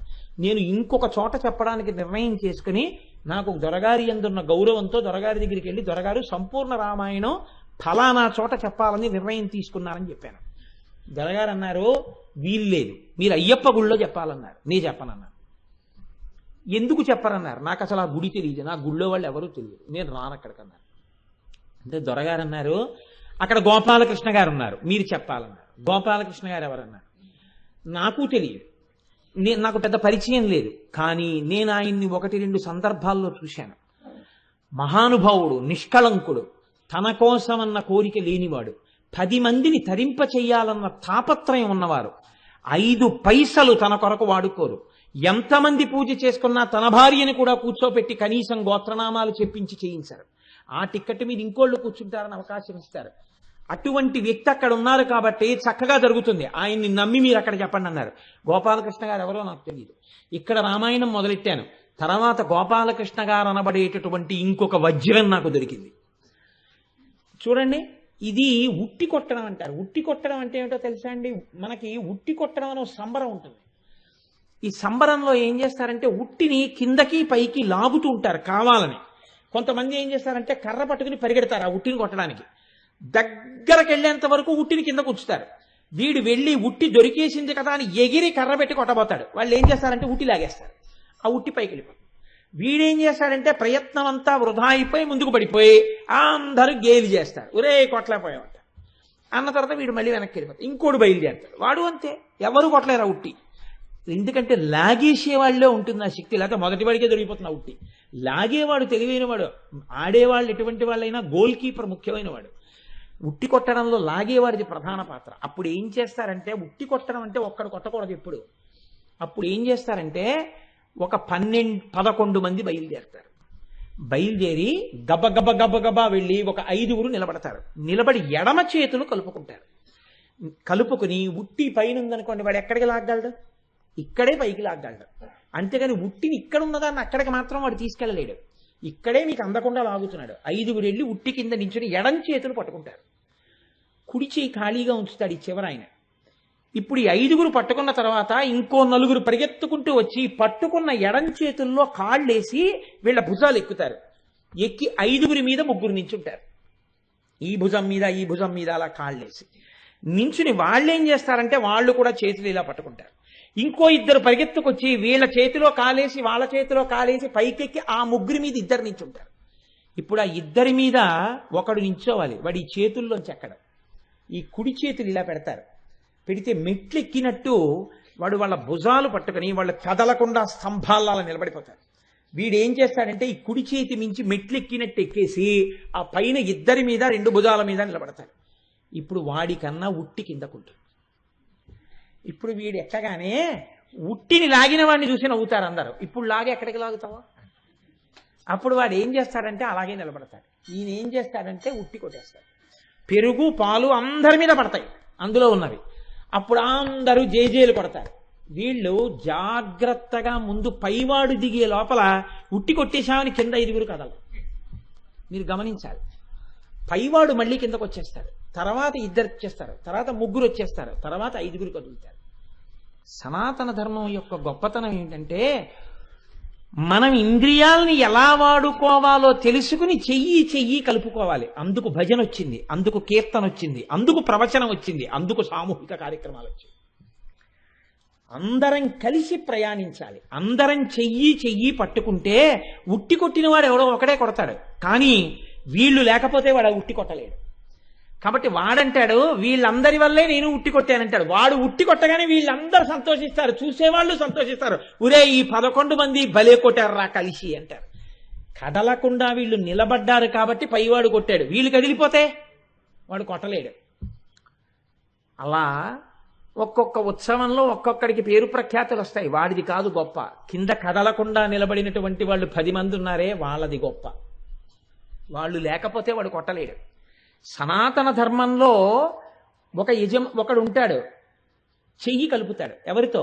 పాణిగ్రహణం. భార్య చెయ్యొచ్చుకుంటాడు. ఇలాగా పుచ్చుకున్న తర్వాత ఏం చేస్తాడు? వీళ్ళ మీదకి ఇంకో 3 వస్తారు, పిల్లలు వస్తారు. అందరిది ఏమవ్వాలి ఉద్దేశ్యం? ఈశ్వరుణ్ణి చేరడమే. అందుకే భార్య భర్త కలిసి ఏం చేయాలి? ధర్మానుష్ఠానం చేయాలి. వీళ్ళిద్దరూ కలిసి ఏం చేయాలి? కొడుక్కి గాయత్రి ఉపదేశం చేయాలి. కొడుకు ఏం చేయాలి? గాయత్రి అనుష్ఠానం చేయాలి. ఆ కొడుకు కూతురుని ఏం చేయాలి? చక్కగా కన్యాదానం చేసి ఒక అల్లుడిని తెచ్చుకోవాలి. ఇలా పెరగాలి 11 మంది. అప్పుడు చెయ్యి పట్టుకోవాలి. పట్టుకుంటే పెద్ద ఆయన ఏం చేస్తాడు? ఉట్టి కొట్టేస్తాడు. ఈయన ఉట్టి కొట్టేశాడంటే ఈయన తడిసిపోయాడు పెరుగులో, అంటే ఈయన చేరిపోయాడు పరబ్రహ్మంలో. ఇప్పుడు తరువాతి వాడి వంతు వస్తుంది, వాడు ఉట్టి కొట్టేయాలి. తర్వాత వాడి వంతు వస్తుంది, వాడు ఉట్టి కొట్టేయాలి.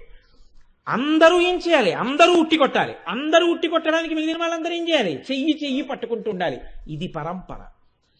ఈ కొట్టడం నేర్పేవాడు ఉండాలి, వాడి పరంపర వెడుతూ ఉండాలి. 2 పరంపరలు ఏకకాలంలో వెళ్ళాలి. ఒకటి గురు పరంపర, ఒకటి సాధక పరంపర.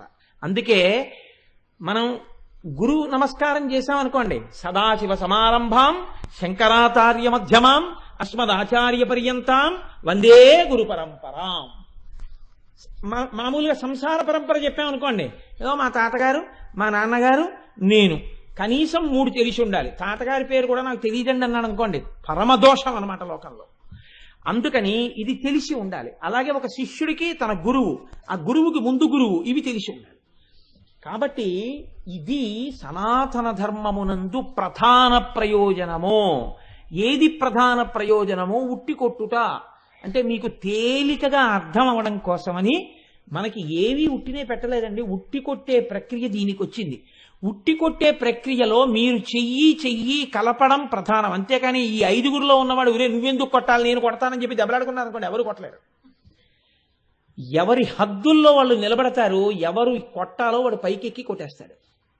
అలా అందరం ఎవరి యొక్క హద్దుల్లో వాళ్ళ ఉండి హద్దులు తెలుసుకుని చెయ్యి కలుపుకున్నాం అనుకోండి, కలుపుకుంటే ఈ హద్దు తెలుసుకుని ఈశ్వరార్చన వైపుకి అందరం ఏకోన్ముఖమైతే అందరం చేరేది ఈశ్వరుణ్ణే. ఈ హద్దు తెలుసుకోకపోతే వాడు తాను పాడవడమే కాకుండా ఉట్టి కొట్టే వాళ్ళని కూడా పాడు చేస్తాడు. ఎందుకని? ఒక్క దుర్మార్గుడు 5గురిలో ఉన్నాడు అనుకోండి, ఒరే వీడికి పేరు వస్తుందేమో అనరా, వీడు 10 మందిలో నవ్వుల పాలు అయ్యేటట్టు చేద్దామని కొట్టే వేళటికి కదిలిపోయి భుజం వదిలేసాడు అనుకోండి, అందరూ కింద పడిపోతారు. వంశంలో ఒక్క పాతకుడు పుట్టాడు అనుకోండి, ఊర్ధ్వలోకాల్లో ఉన్న పితృదేవతలు కూడా కింద పడిపోతారు. ఉట్టి కొట్టడం మీ జీవన ప్రక్రియని మీకు చెప్తుంది. అందుకే మన వాళ్ళు గోకులాష్టమి నాడు ఉట్టి కొట్టండి అంటారు. ఉట్టి కొట్టడం అంటే అది ఉత్తినే చేసే ప్రక్రియ కాదు, మీకు జీవితంలో ఒక గొప్ప పాఠాన్ని చెప్తుంది. ఈ ఉట్టి కొట్టడం మీకు నేర్పడమే అమ్మవారి యొక్క కిరీట దర్శనము. అమ్మవారి కిరీటాన్ని మీరు చూడడం మీకు బాగా వస్తే అప్పుడు మీకు వెంటనే తెలిసేది ఏమిటి అంటే మీ హద్దు మీకు తెలియుట. కురుబిందమణి శ్రేణి కనత్కోటి రమండిత. అమ్మా, నా హద్దు నేను తెలుసుకోకుండా నాలో ఉన్న ఏ బలాన్నైనా సరే దుర్వినియోగం చేస్తే చూసేదానివి నువ్వున్నావు, పాడైపోతాను. అమ్మా, నేను అనుకున్నట్టు జరగదు, ఇంకొకలా జరుగుతుంది. ఎందుకని? చిత్తమునందు స్వచ్ఛత లేదు. ఈ స్వచ్ఛత బయట వాళ్ళకి తెలియకపోవచ్చు, అమ్మవారు చూస్తుంటుంది. ఈ భయం నీకు ఉండడం, ఆవిడ కిరీటము ధరించినదని నువ్వు భయమును కలిగి ఉండుట, అందుకొచ్చింది ఆ కిరీటం.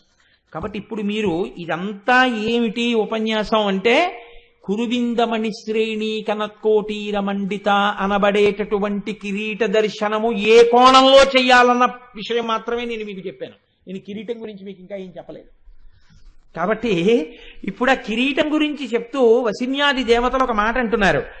కురువిందమణి శ్రేణి కనత్కోటీర మండిత. బంగారము చేత తయారు చేయబడినటువంటి కిరీటమునందు పద్మరాగ మణులు ప్రకాశించుచున్నవి.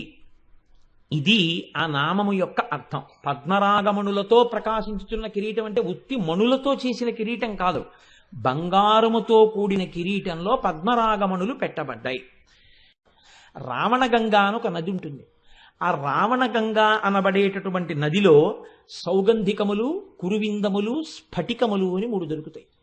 ఇందులో స్ఫటికములు, కురువిందములు అని 2. స్ఫటికములు తెల్లగా ఉంటాయి. స్ఫటికం అంటే దానికి పెద్ద మీకు తెలియక్కర్లేదు, స్ఫటికం అంటే తెలుపు. స్ఫటికము తెల్లగా ఉంటుంది. కురువిందము పద్మరాగమణి కనుక ఎర్రగా ఉంటుంది.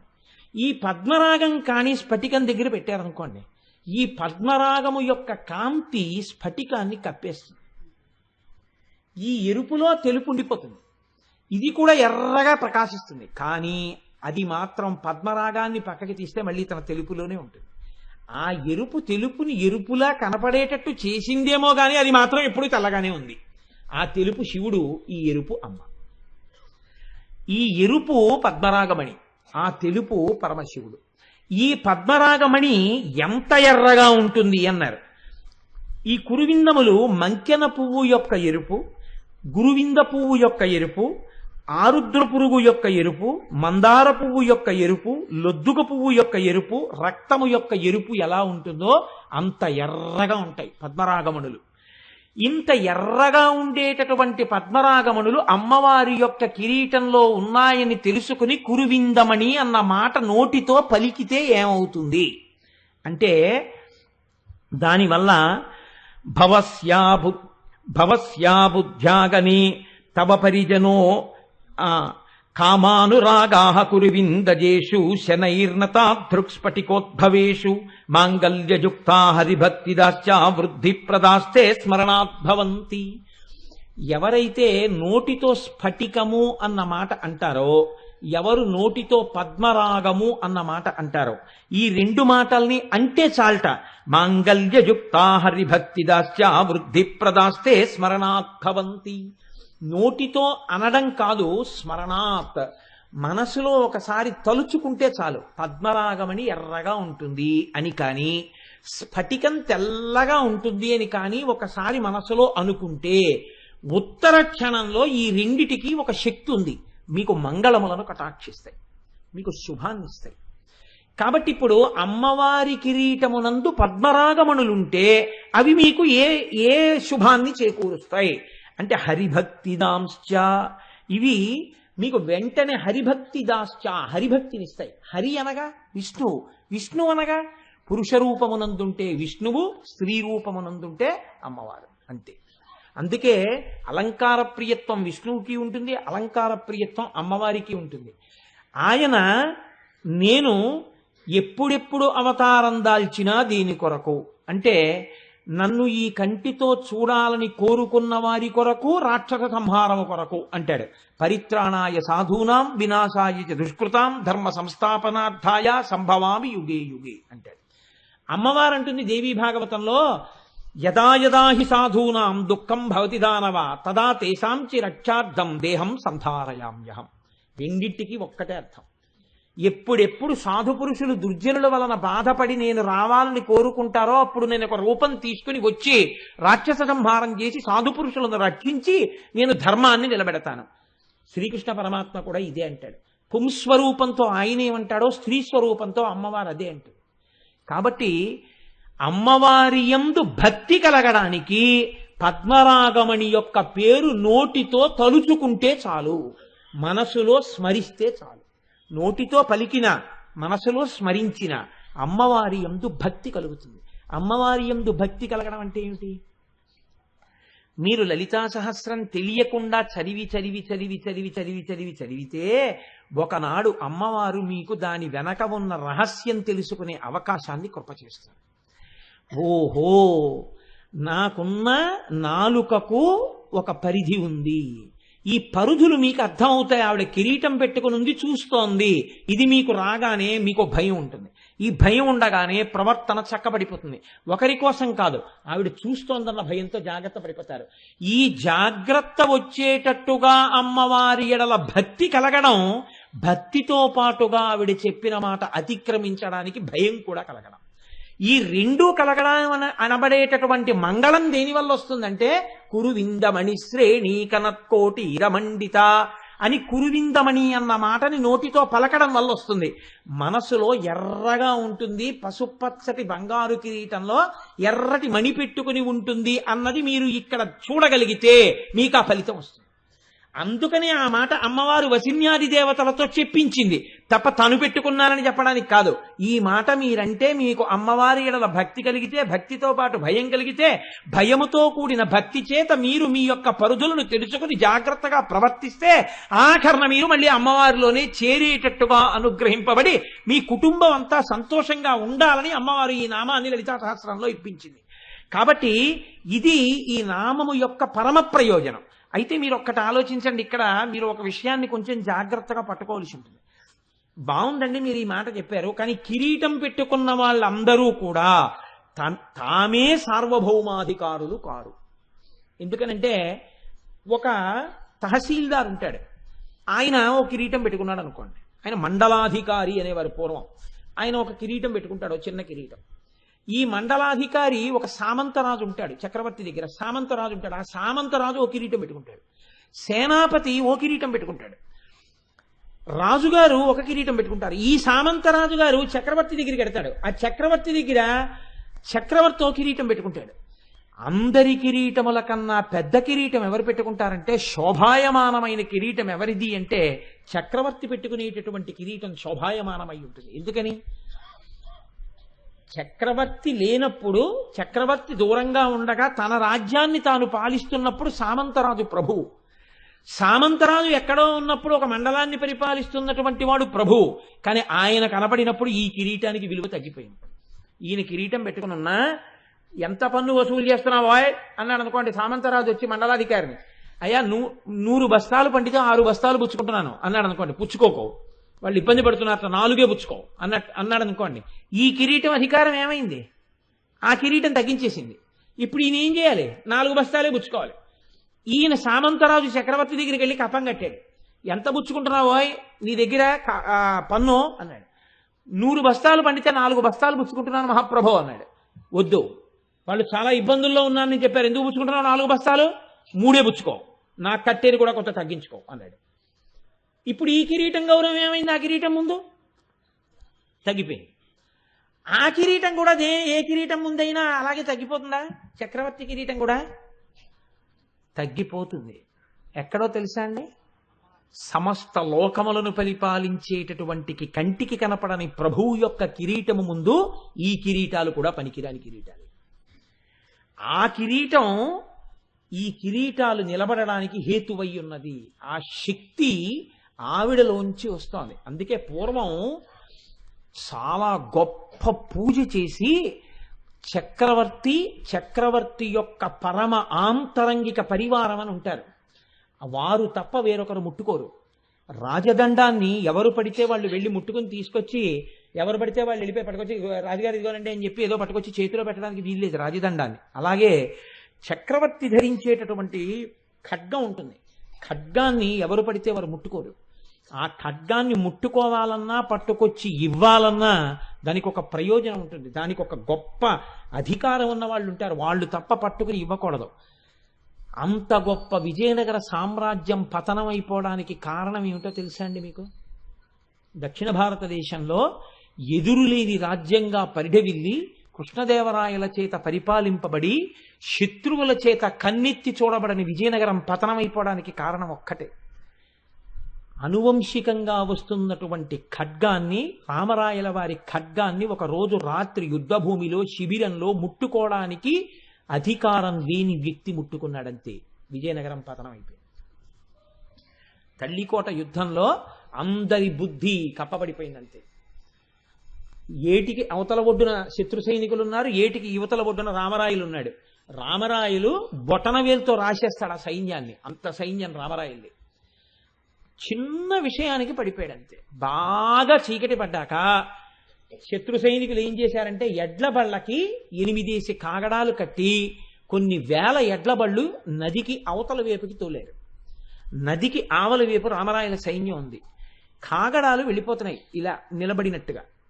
చీకట్లో అట్నుంచి చూసిన రామరాయలు అనుకున్నాడు, శత్రు సైన్యం అంతా నది ఎగువకు వెడుతోందంటే అక్కడ దాటి మన మీదకి వస్తుందన్నమాట. సైన్యం అంతా రాత్రికి రాత్రి ఇటువైపు నుంచి కాగడాలు ఎట్టెడుతున్నాయో అటు అనుసరించండి అన్నాడు. అటు ఎడ్లబళ్ళు వెళ్ళిపోయాయి. రామరాజు సైన్యం అంతా నది కట్టి వెళ్ళిపోయింది. తెల్లవారుతోంది. శత్రు సైన్యం ఇక్కడే నదిని దాటి వచ్చి మీద పడిపోయారు. లేదు సైన్యం దగ్గర. అంతకు ముందు రోజు రాత్రి ఆ ఖడ్గాన్ని ముట్టుకున్నాడు ఒక వ్యక్తి. అంతే. ఏనుక్కి తీసుకొచ్చి రామరాయలు ఎక్కే భద్రగజానికి నల్లమందు పెట్టేశారు. అది గీంకరించి రామరాయల్ని తొండం పెట్టి కిందకి లాగేసింది. పొడి చేశారు. విజయనగర పతనం అయిపోయింది. 6 నెలలు దోచుకున్నారు విజయనగరం. హంపి విజయనగరం పెడితే గుండె చెరువు అయిపోతుంది చూసిన వాడికి. అరే రే ఇదా ఇవాళ దీని స్థితి అని. మా మోహన్ రావు గారు మేము వెళ్ళాం మొన్న శృంగేరి వెళ్ళినప్పుడు. కన్నుల నీరు వస్తుంది చూస్తే.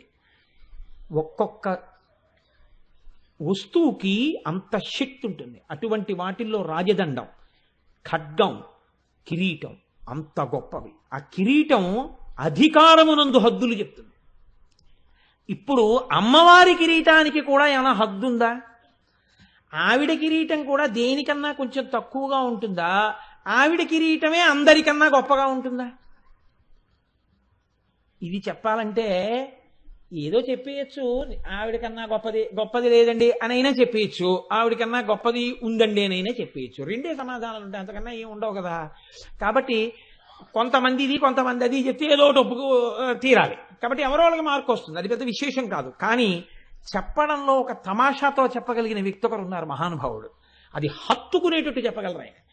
అది కిరీటానికి ఉన్న హద్దు చెప్పారు ఆయన. మన హద్దులు దాటితే శిక్షించే కిరీటాలకి హద్దులుంటే మండలాధికారి కన్నా సామంతరాజు, సామంతరాజు కన్నా రాజు, రాజు కన్నా చక్రవర్తి ఇలా ఉంటే అమ్మవారి కిరీటం కూడా ఎవరి ముందన్నా వంగుతుందా? వంగదా? ఇది చెప్పిన వారు మహానుభావుడు, జగద్గురువు శంకర భగవత్పాదులు. ఆయన కన్నా ఎవరు చెప్పగలరు? సౌందర్యలహరిలో అమృత భాండం అండి అటువంటి శ్లోకం ఒకటి రచన చేశారంటే మన మనసుని హత్తుకోవాలని. ఒక శ్లోకంతో విషయము చెప్తారు, ఒక శ్లోకంలో చెప్పి చెప్పకుండా ధ్యానం చేయిస్తారు, ఒక శ్లోకంలో ఒక నాటకీయ సన్నివేశాన్ని చూపిస్తారు.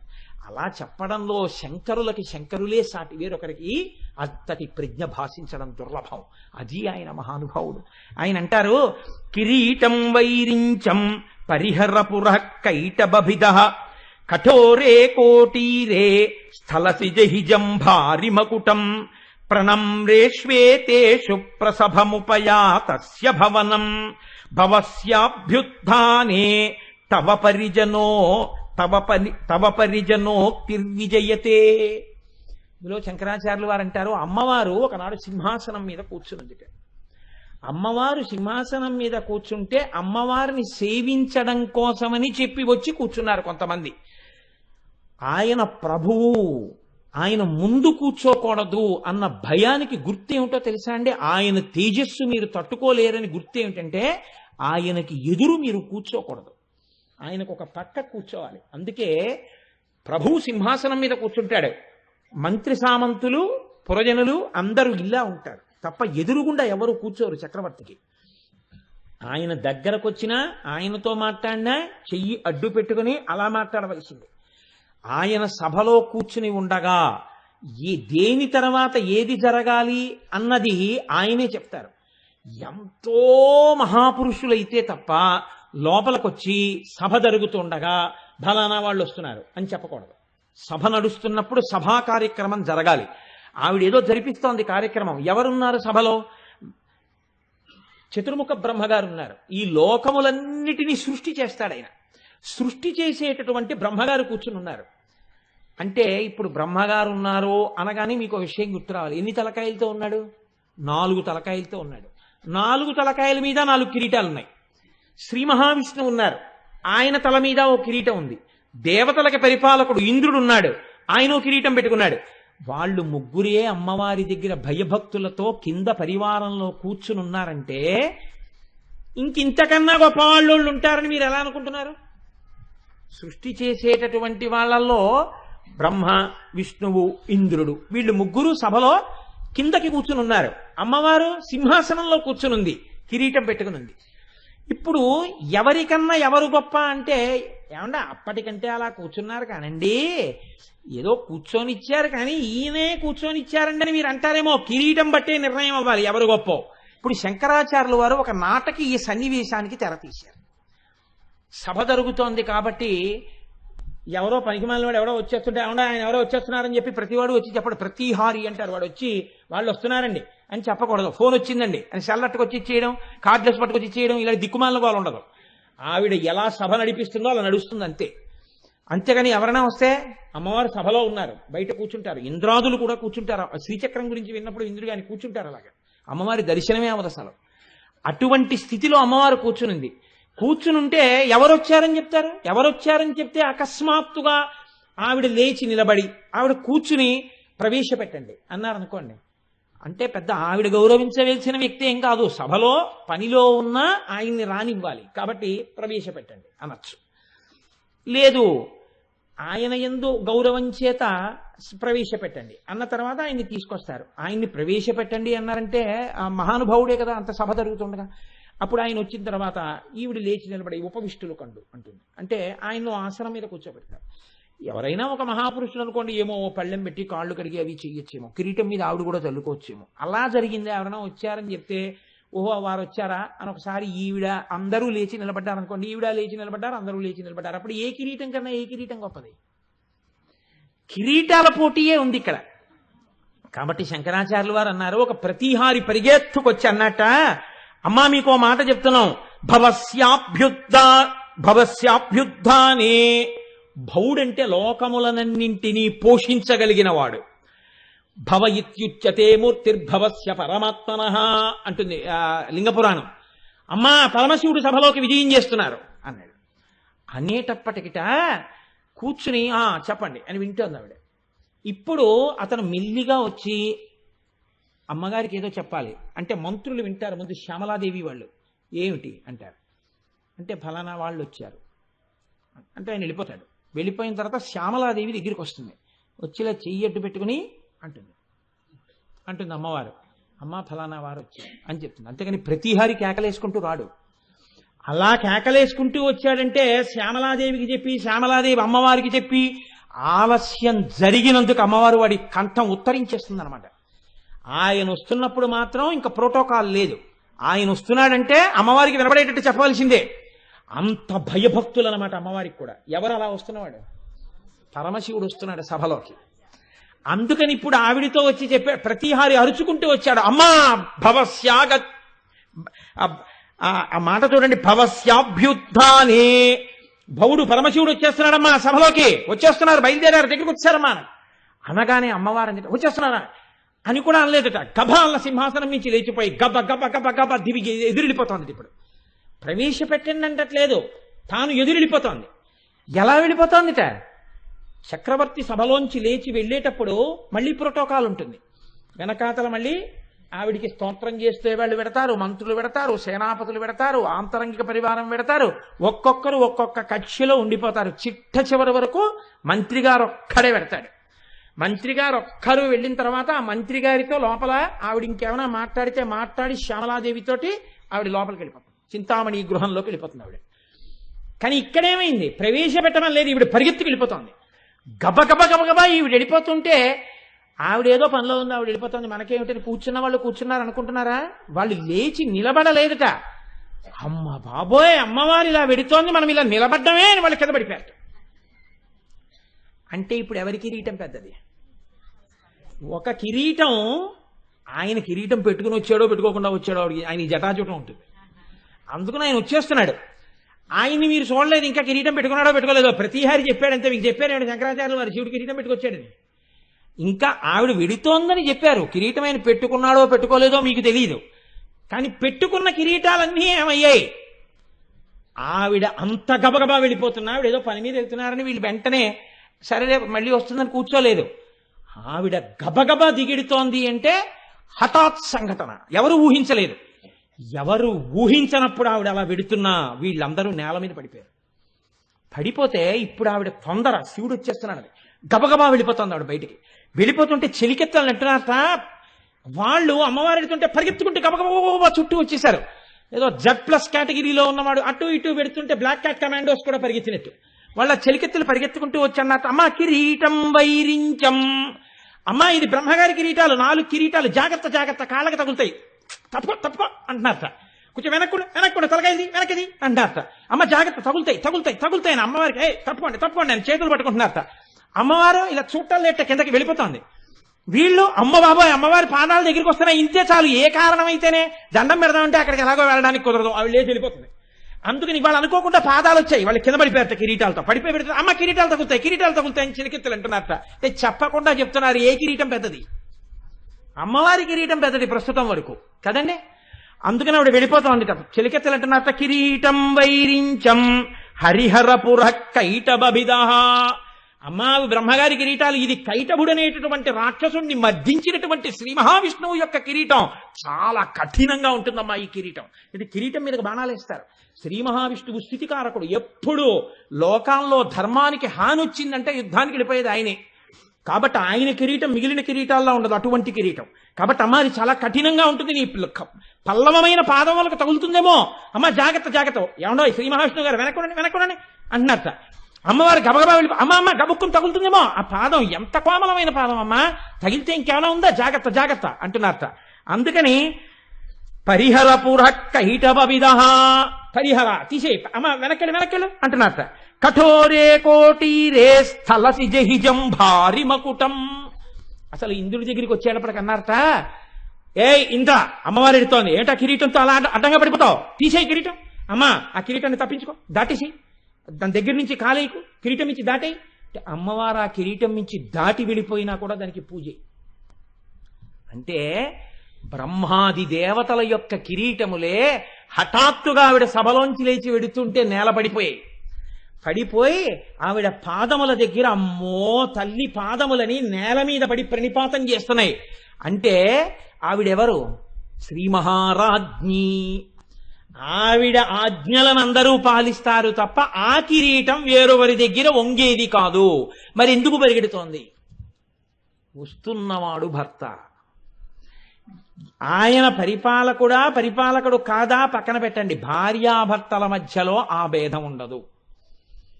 అందుకే భర్త గారు పెద్ద అధికారి అయితే భార్య గారి కాళ్ళట్టుకున్నా ఆవిడ చెప్తే పని అవుతుంది. ఆ అధికారం ఆవిడ యందు సంక్రమించే ఉంటుంది, తెలిసో తెలియకో ఉంటుంది ఖచ్చితంగా. అందుకని వాళ్ళిద్దరి మధ్య అభేదం. పార్వతీదేవి పరమేశ్వరుడికి దండం పెడితే పరమేశ్వరుడు పెద్దవాడా, పరమేశ్వరుడు కౌగిలించుకుంటే పార్వతీదేవి పెద్దదా, ఆ తర్కం ఉండదు. దంపతుల మధ్యలోకి వెళ్ళడానికి లేదు. కానీ ఇప్పుడు మీకు ఏమిటి ద్యోతకమైంది? ఆవిడ మహాపతివ్రత. అంత స్థితిలో ఆవిడ ఉన్నా, మహారాజ్ఞి అయ్యున్నా, భర్త వస్తున్నాడనేటప్పటికీ తాను ఎదురు వెళ్ళింది అంటే తానే సభలోంచి లేచి ఎదురెళ్ళిపోయింది అంటే భర్తకి నమస్కారం చేయకుండా ఎలా వచ్చిందని మీరు అనుకుంటున్నారు? శంకరులు చెప్పాలి ఆ విషయం మీకు? చెప్పక్కర్లేదు. చెప్పకపోయినా మీకేమిటి అర్థం అవుతోంది? ఆ కిరీటం భర్త ముందు మాత్రమే వంగుతోంది, ఇంకెవరి ముందు వంగట్ల. ఆవిడ పాదముల ముందు మిగిలినవన్నీ వంగుతున్నాయి. కాబట్టి ఆ కిరీటమే పెద్ద కిరీటము. ఇప్పుడు ఆ కిరీటంలో ఉన్న పద్మరాగమణులు నువ్వు చూడగలిగితే, ఆ కిరీటంలో ఉన్న పద్మరాగమణుల గురించి నువ్వు 4 మాటలు అనగలిగితే నీ జీవితం ఏమైపోతుంది? ఉత్తర క్షణంలో భక్తి కలుగుతుంది. భక్తి అనగానేమి? నేను ఇందాకే మీకు చెప్పా, హద్దుని మీరు తెలుసుకుని జీవించుట. పైన ఒకడున్నాడు, జాగ్రత్తగా ఉండాలి, చూసేవాళ్ళు ఉన్నారనేటటువంటి హద్దు తెలుసుకోవడం. ఈ హద్దు తెలుసుకునేటప్పటికీ భక్తి భయములతో జీవించుట, ఇది మీకు అబ్బుతుంది. ఇది అబ్బితే ఏమవుతుంది? ఇలాంటి వాళ్ళందరూ చేతులు కలిపి ఉట్టి కొట్టేవాడిని పైకెక్కించుకుంటారు, ఒకటి తర్వాత ఒకటి ఉట్టి కొడతాడు. దీనికి సాధనమేమి? కిరీట దర్శనము. అందుకని కురువిందమణి శ్రేణి కనత్కోటి ఇరమండిత. ఈ భక్తి ఉంటే నువ్వు ఏ స్థితిని పొందుతావు అని అడిగారు. ఏమంటే మోక్షం రావడమేనా, ఇంకేమైనా కూడా ఉంటుందా? అమ్మవారి యందు భక్తితో ఉన్నవాడు ఏ స్థితిని పొందుతాడన్నారో తెలుసా అండి? ఏది చెప్పినా శంకరాచార్యులు వారు చెప్పాలండి, మహానుభావుడు. ఆయన తప్ప చెప్పగలిగిన వాడెవరు? ఆయన అంటారు, తనీయాం సంపాంసుం తవ చరణ పంకేరుహభవం విరించి సంచిన్వన్ విరచయతి లోకాన వికలం వహత్యేనం శౌరి కథమమి సహస్రేణ శిరసాం హరః సంక్షుద్యైనం భజతి భస్మోద్ధూళన విధిం. చతుర్ముఖ బ్రహ్మగారు ఈ లోకాన్నంతటినీ సృష్టి చేసేటప్పుడు ఎక్కడా తప్పు లేకుండా సృష్టిస్తున్నాడు. మనిషి కడుపున మనిషి, కుక్క కడుపున కుక్క, పిల్లి కడుపున పిల్లి, అందరికీ ముఖమే ఉండాలి. ముఖంలోనే ముక్కు, ముఖంలోనే కళ్ళు, ముఖంలోనే చెవులు, ముఖంలోనే నోరు, ముఖంలోనే అదేంటి లేకపోయినట్టయితే లలాటము. ఇన్ని సృష్టించిన ఒక వ్యక్తిని పోలి ఇంకొక వ్యక్తి ఉండడు. అందరూ ముఖాలే, అన్ని తలకాయలే అయినా ఒక మనిషిని పోలి ఇంకొక మనిషి లేకుండా సృష్టి చేస్తున్నాడు.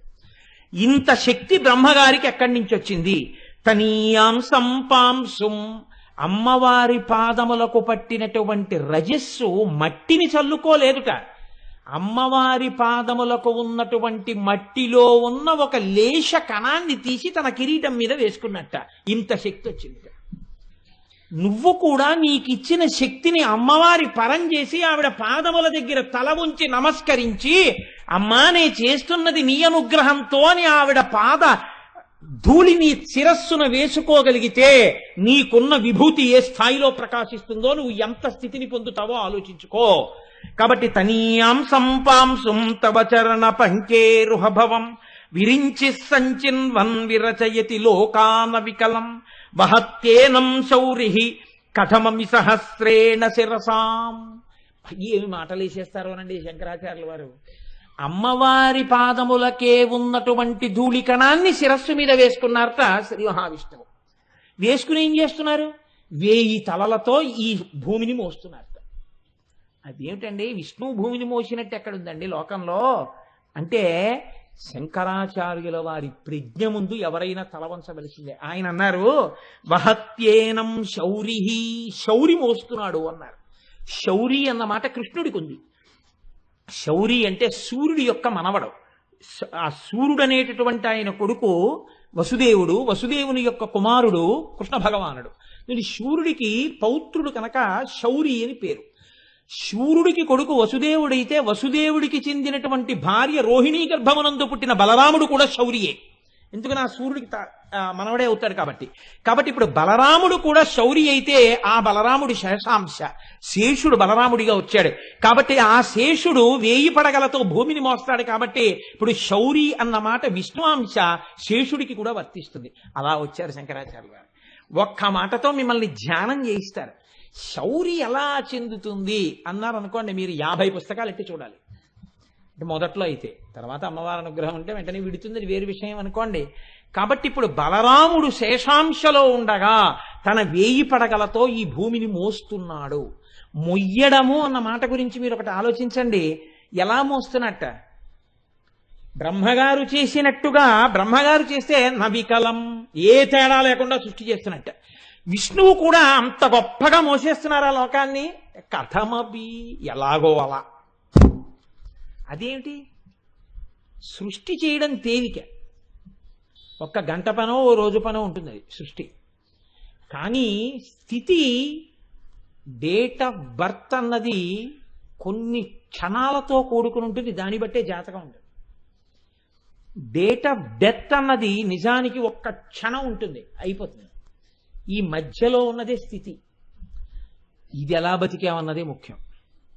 కాబట్టి ఇంతమందిని పరిపాలించడం అంటే మాటలా అండి? కథమపి, భరించడం అంటే పరిపాలించడం కూడా. ఎలా భరిస్తున్నాడో వీళ్ళందరినీ అన్నారు అనుకోండి, ఎలా పరిపాలిస్తున్నాడో వీళ్ళందరినీ అని అర్థం. అందుకని శౌరి ఇప్పుడు పరిపాలనాంశ కూడా చెల్లింది. ఎలా పరిపాలిస్తున్నాడో అంటే ఇంత తింగరాళ్ళు. ఇంకొక తేలిక మాటలో చెప్పాలంటే ఎవరం హద్దుల్లో ఉండేవాళ్ళం. వీళ్ళని పరిపాలించడం అంటే మాటలా ఇంత పిపీలికాది పర్యంతాన్ని ఎలా పరిపాలిస్తున్నారు విష్ణువు? కథమపి, అమ్మవారి పాదములకు ఉన్నటువంటి ధూళికణాన్ని తల మీద వేసుకుని. బానే ఉందండి, మరి లయం చేసి ఆయన ఏం చేస్తున్నాడు అంటే వహత్యేనం శౌరి కథమపి సహస్రేణ శిరసాం హరస్సంక్షుద్యైనం భజతి భస్మోద్ధూళన విధిం. హరుడు అనగా రుద్రుడు ఈ లోకములనన్నిటినీ కూడా లయం చేసేసి ఆ బూది తీసుకుని ఒంటికి రాసుకుంటున్నాడు. అది ఏంటి? ఇలా ఆయన సృష్టించాడు, బానే ఉంది, సృష్టించి ఒంటి మీద పెట్టుకోలేదు. విష్ణువు భరించి ఒంటి మీదకి రాసుకోలేదు. రుద్రుడు లయం చేసి ఆ బూది చేసి ఒంటికి రాసుకుంటున్నాడు అన్నారు శంకరాచార్యుల వారు. వాళ్ళిద్దరూ చేయింది ఈయన ఎందుకు చేస్తున్నాడు? ఇది శంకరాచార్యుల వారి ప్రజ్ఞ అంటే. బే ఏదో ఒకటి చెయ్యాలి కాబట్టి అండి, అంతా ఉండిపోయింది కదా పౌడర్లా ఉందని రాసుకున్నాడండి అని కాదు. అది మీరు జాగ్రత్తగా ఆలోచిస్తేనే అందుతుంది. ఎందుకు రాసుకుంటున్నాడో తెలుసా అండి? ఈ సృష్టిని ఎలా చేశాడు బ్రహ్మగారు? అమ్మవారి పాదరేణువుని తల మీద దాల్చి భక్తితో చేశాడు. విష్ణు ఎలా పరిపాలించారు దీన్ని? అమ్మవారి పాదరేణువుని తల మీద వేసుకుని భక్తితో పాలించారు ఈ లోకాన్ని. కాబట్టి ఈ లోకం ఎక్కడి నుంచి వచ్చింది? అమ్మవారి పాద రేణువు యొక్క అనుగ్రహంతో వచ్చింది. కాబట్టి ఇప్పుడు దీన్నంతటినీ బూది చేసినా ఇది ఏదైంది? అమ్మవారి యొక్క అనుగ్రహమే బూది రూపాన్ని దాల్చింది. దాన్ని అలా వదిలేస్తే ఎలా? ఇంకా దీన్ని వాడుకోవడానికి నేను ఒక్కడనే మిగిలేని అనుగ్రహాన్ని ఇది ఇలా వదిలేయడం ఎందుకనా? ఆ అనుగ్రహాన్ని ఒళ్ళంతా రాసేసుకున్నట్ట శంకరుడు. అందుకని విభూతి ధారణ చేశాడు అన్నారు శంకరాచార్య గారు. అమ్మవారి అనుగ్రహాన్ని శంకరుడు ఒంటికి పూలుకున్నాడయా అన్నారు. ఇది భక్తి కలిగిన వాడికి ఉండేటటువంటి అధికార విస్ఫోటనం. ఏ స్థాయికి ఎదుగుతాడో, ఎదిగి భక్తితో ఎలా ఉంటాడో ఒక్కసారి కురు విందమణి శ్రేణి కనత్కోటి ఇరమండిత అన్న నామాన్ని అర్థం చేసుకుని నువ్వు అనగలిగితే ఇంత తేడా వచ్చేస్తుంది నీ జీవితంలో. నీకు ఏ విభూతి ఉన్నదో ఆ విభూతి అంత స్థాయిలో ప్రకాశించేస్తుందంతే. అంత గొప్ప స్థాయికి వెళ్ళిపోతావు. ఎవరికి తట్టనవన్నీ తడతాయి. ఒక్కొక్కరు చూడండి, ఇంతమంది పరిపాలించారు. కాటన్ దొర గారికి ఒక్కరికే రావడం ఏమిటి ఆలోచన? ఇప్పటికీ కాటన్ దొర గారి పేరు చెప్తే మనం నమస్కారం చేయడం ఏమిటి?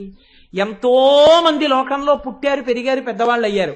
ఎవ్వరూ చేయలేనన్ని ఉపదేశాలు, అన్ని గొప్ప మాటలు చంద్రశేఖర పరమాచార్య స్వామి వారు ఒక్కరే ఎలా చెప్పగలిగారు? కారణ జన్ములు అంటాం. కారణ జన్ములు అంటే అమ్మవారి అనుగ్రహాన్ని జన్మతో పొందినవారు.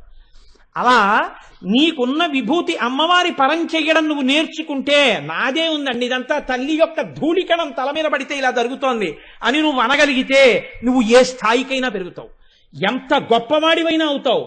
ముగ్గురు ఈ లోకమును పరిపాలించేవారు ఆ స్థాయిని పొందారంటే ఆ భక్తితోటే పొందారు. నువ్వు కూడా భక్తితో నిలబడగలిగితే ఆ స్థాయిని పొందుతావు. ఆ భక్తి నీకు రావాలంటే అమ్మవారి యొక్క కిరీటములో ఉన్న పద్మరాగమునుల పేరు ప్రయత్నపూర్వకంగా పలుకు. ఇక్కడ ధ్యానం చేస్తే నీకు ఆ అనుగ్రహం కలుగుతుంది. కాబట్టి ఇప్పుడు ఈ కిరీటం గురించి ఈ మాటలు చెప్తే వసిన్యాది దేవతలు చెప్పినా వ్యాసుడు చెప్పినా అక్కడ వరకే చెప్పారు. కురు విందమణి శ్రేణి కనత్కోటి రమండిత. కానీ స్మరణ మీరు ఎంత బాగా చేస్తే, దాన్ని ఎంత బాగా చూస్తే, లోపల ఎంత పట్టుకుంటే మీ జీవితం అంతా మారిపోతుంది. ఇది చిత్రం. అంటే ఇప్పుడు ఎంత బాగానో పట్టుకోవాలి, ఏమంటే ఎంత బాగానో పట్టుకోవడానికి ఏముంది, ఎందుకన్ని మాటలు నోరు కొట్టుకు చెప్తారు, బంగారం కిరీటం అందులో పద్మరాగమణులు, ఇంతకన్నా ఏముందండి. పోనీ బంగారంకు ఇంకో కొత్త డిజైన్ ఊహిస్తాం, ఇవాళ పద్మరాగమణుల సైజు ఓ రోజు పెద్దది పెడతాం, ఓ రోజు చిన్నది పెడతాం, అలా ఊహిస్తాం. అంతేగాని ఊరికే ఎందుకు అలా ఇంకా ఊహించు ఊహించు స్మరించు స్మరించు చెప్పు అంటుంటావు అంటారేమో. అలా నీ చెప్తున్నది నా కోసం కాదు, మన మనసు బాగా దాన్ని పట్టుకుని పొంగిపోయేటట్టు ఇంతకన్నా ఒక గొప్పతనంతో చూసి గొప్ప సమన్వయం చేసి మన జీవితాల్ని ఉద్ధరించడానికి మహోత్కృష్ట ప్రయత్నం ఒకటి శంకర భగవత్పాదులు సౌందర్యలహరిలో చేశారు ఈ కిరీటం మీద. అందుకే కిరీటం మీద శంకరాచార్యులు వారు 2 శ్లోకాలు రచన చేశారు. కాబట్టి ఇప్పుడు చూడండి, ఆ శ్లోకంలో అంటారు, గతైర్మాణిక్యత్వం గగనమణిభిః సాంద్రఘటితం కిరీటం తే హైమం హిమగిరిసుతే కీర్తయతి యః సనీడే యచ్ఛాయాచ్ఛురణ సబలం చంద్రశకలం ధనుశౌనాసీరం కిమితి నిభద్నాతి దిశనాం. ఒక గొప్ప విషయాన్ని చెప్పేసి శంకరాచార్యులు వారు అన్నారు, అబ్బే ధ్యానం చేస్తే ఇది ఎవరికి కనపడదండి అన్నారు. నా నిబధ్నాతి, ఎవరికి కనపడదు, ఇది ఆయన వినయం. ఆయన అంటున్నారు, అమ్మవారి కిరీటం అంటే ఎలా ఉంటుందో తెలుసా? కిరీటాలు రకరకాలుగా ఉంటాయి. రామచంద్రమూర్తి పెట్టుకునే కిరీటం ఉంటుంది, చాలా గొప్పగా ఘనంగా ఉంటుంది. సార్వభౌముడు పెట్టుకునే కిరీటం ఉంటుంది, ఏదో అంతెత్తు నుండి దాని మీద ఇలా పడగా అవి ఇవి ఉంటాయి. అమ్మవారి కిరీటం చమత్కారంగా ఉంటుంది. అమ్మవారి కిరీటం ఎలా ఉంటుందంటే శంకరాచార్యులు వారు గుర్తు చెప్తున్నారు, అలాగే ఊహిస్తూ ఉండి ఎప్పుడు ఊహించినా ఎలా ఉంటుందో ఆ కిరీటం. ఎన్నో కిరీటాలు చూసేసి ఇలా ఉంటుంది ఇలా ఉంటుంది అనకు. ఎలా ఉంటుందో తెలుసా? ఎవరు చూశారో వాళ్ళు చెప్పాలి. ఆయన చూశారు కాబట్టి మనకి చెప్తున్నారు. కిరీటం విషయంలో ఒక లక్షణం ఉందండి. కిరీట ధ్యానం ఎవరు బాగా చెయ్యగలుగుతారో వాళ్ళకి చాలా దగ్గరగా అమ్మవారి దర్శనం అవుతుంది, మిగిలిన వాటికి ఉండదు. అలాగే కిరీట ధ్యానం బాగా చేసిన వాళ్ళకి అమ్మవారు చాలా సమీపంలో నిలబడి దర్శనమిస్తుంది. అంటే ఎవరు పొందారు ఈ దర్శనాన్ని? శంకరాచార్యులు వారు పొందారు. కాబట్టి ఇప్పుడు శంకరాచార్యులు వారు మనకి దాన్ని అందిస్తున్నారు. ఇది ఆయన త్యాగం. ఇప్పుడు అసలు కిరీటం ఎలా ఉంటుంది? రకరకాల కిరీటాలు ఉన్నాయి, అన్ని ఊహించకు, నీ చెప్తాను, బాగా గుర్తుపెట్టుకో. ఎలా? సనీడే యచ్ఛాయా. సనీడే అంటే పక్షుల యొక్క గూడు. పక్షుల గూడు ఎలా ఉంటుందో, పక్షుల గూడు ఇలా ఉంటుంది. మీకు ఇంకా తేలికగా నేను ఉదాహరణ చెప్పాలంటే పుచ్చకాయ ముక్కలా ఉంటుంది. పుచ్చకాయ ముక్క అంటే ఎలాగండి అని మీకు అనుమానం రావచ్చు.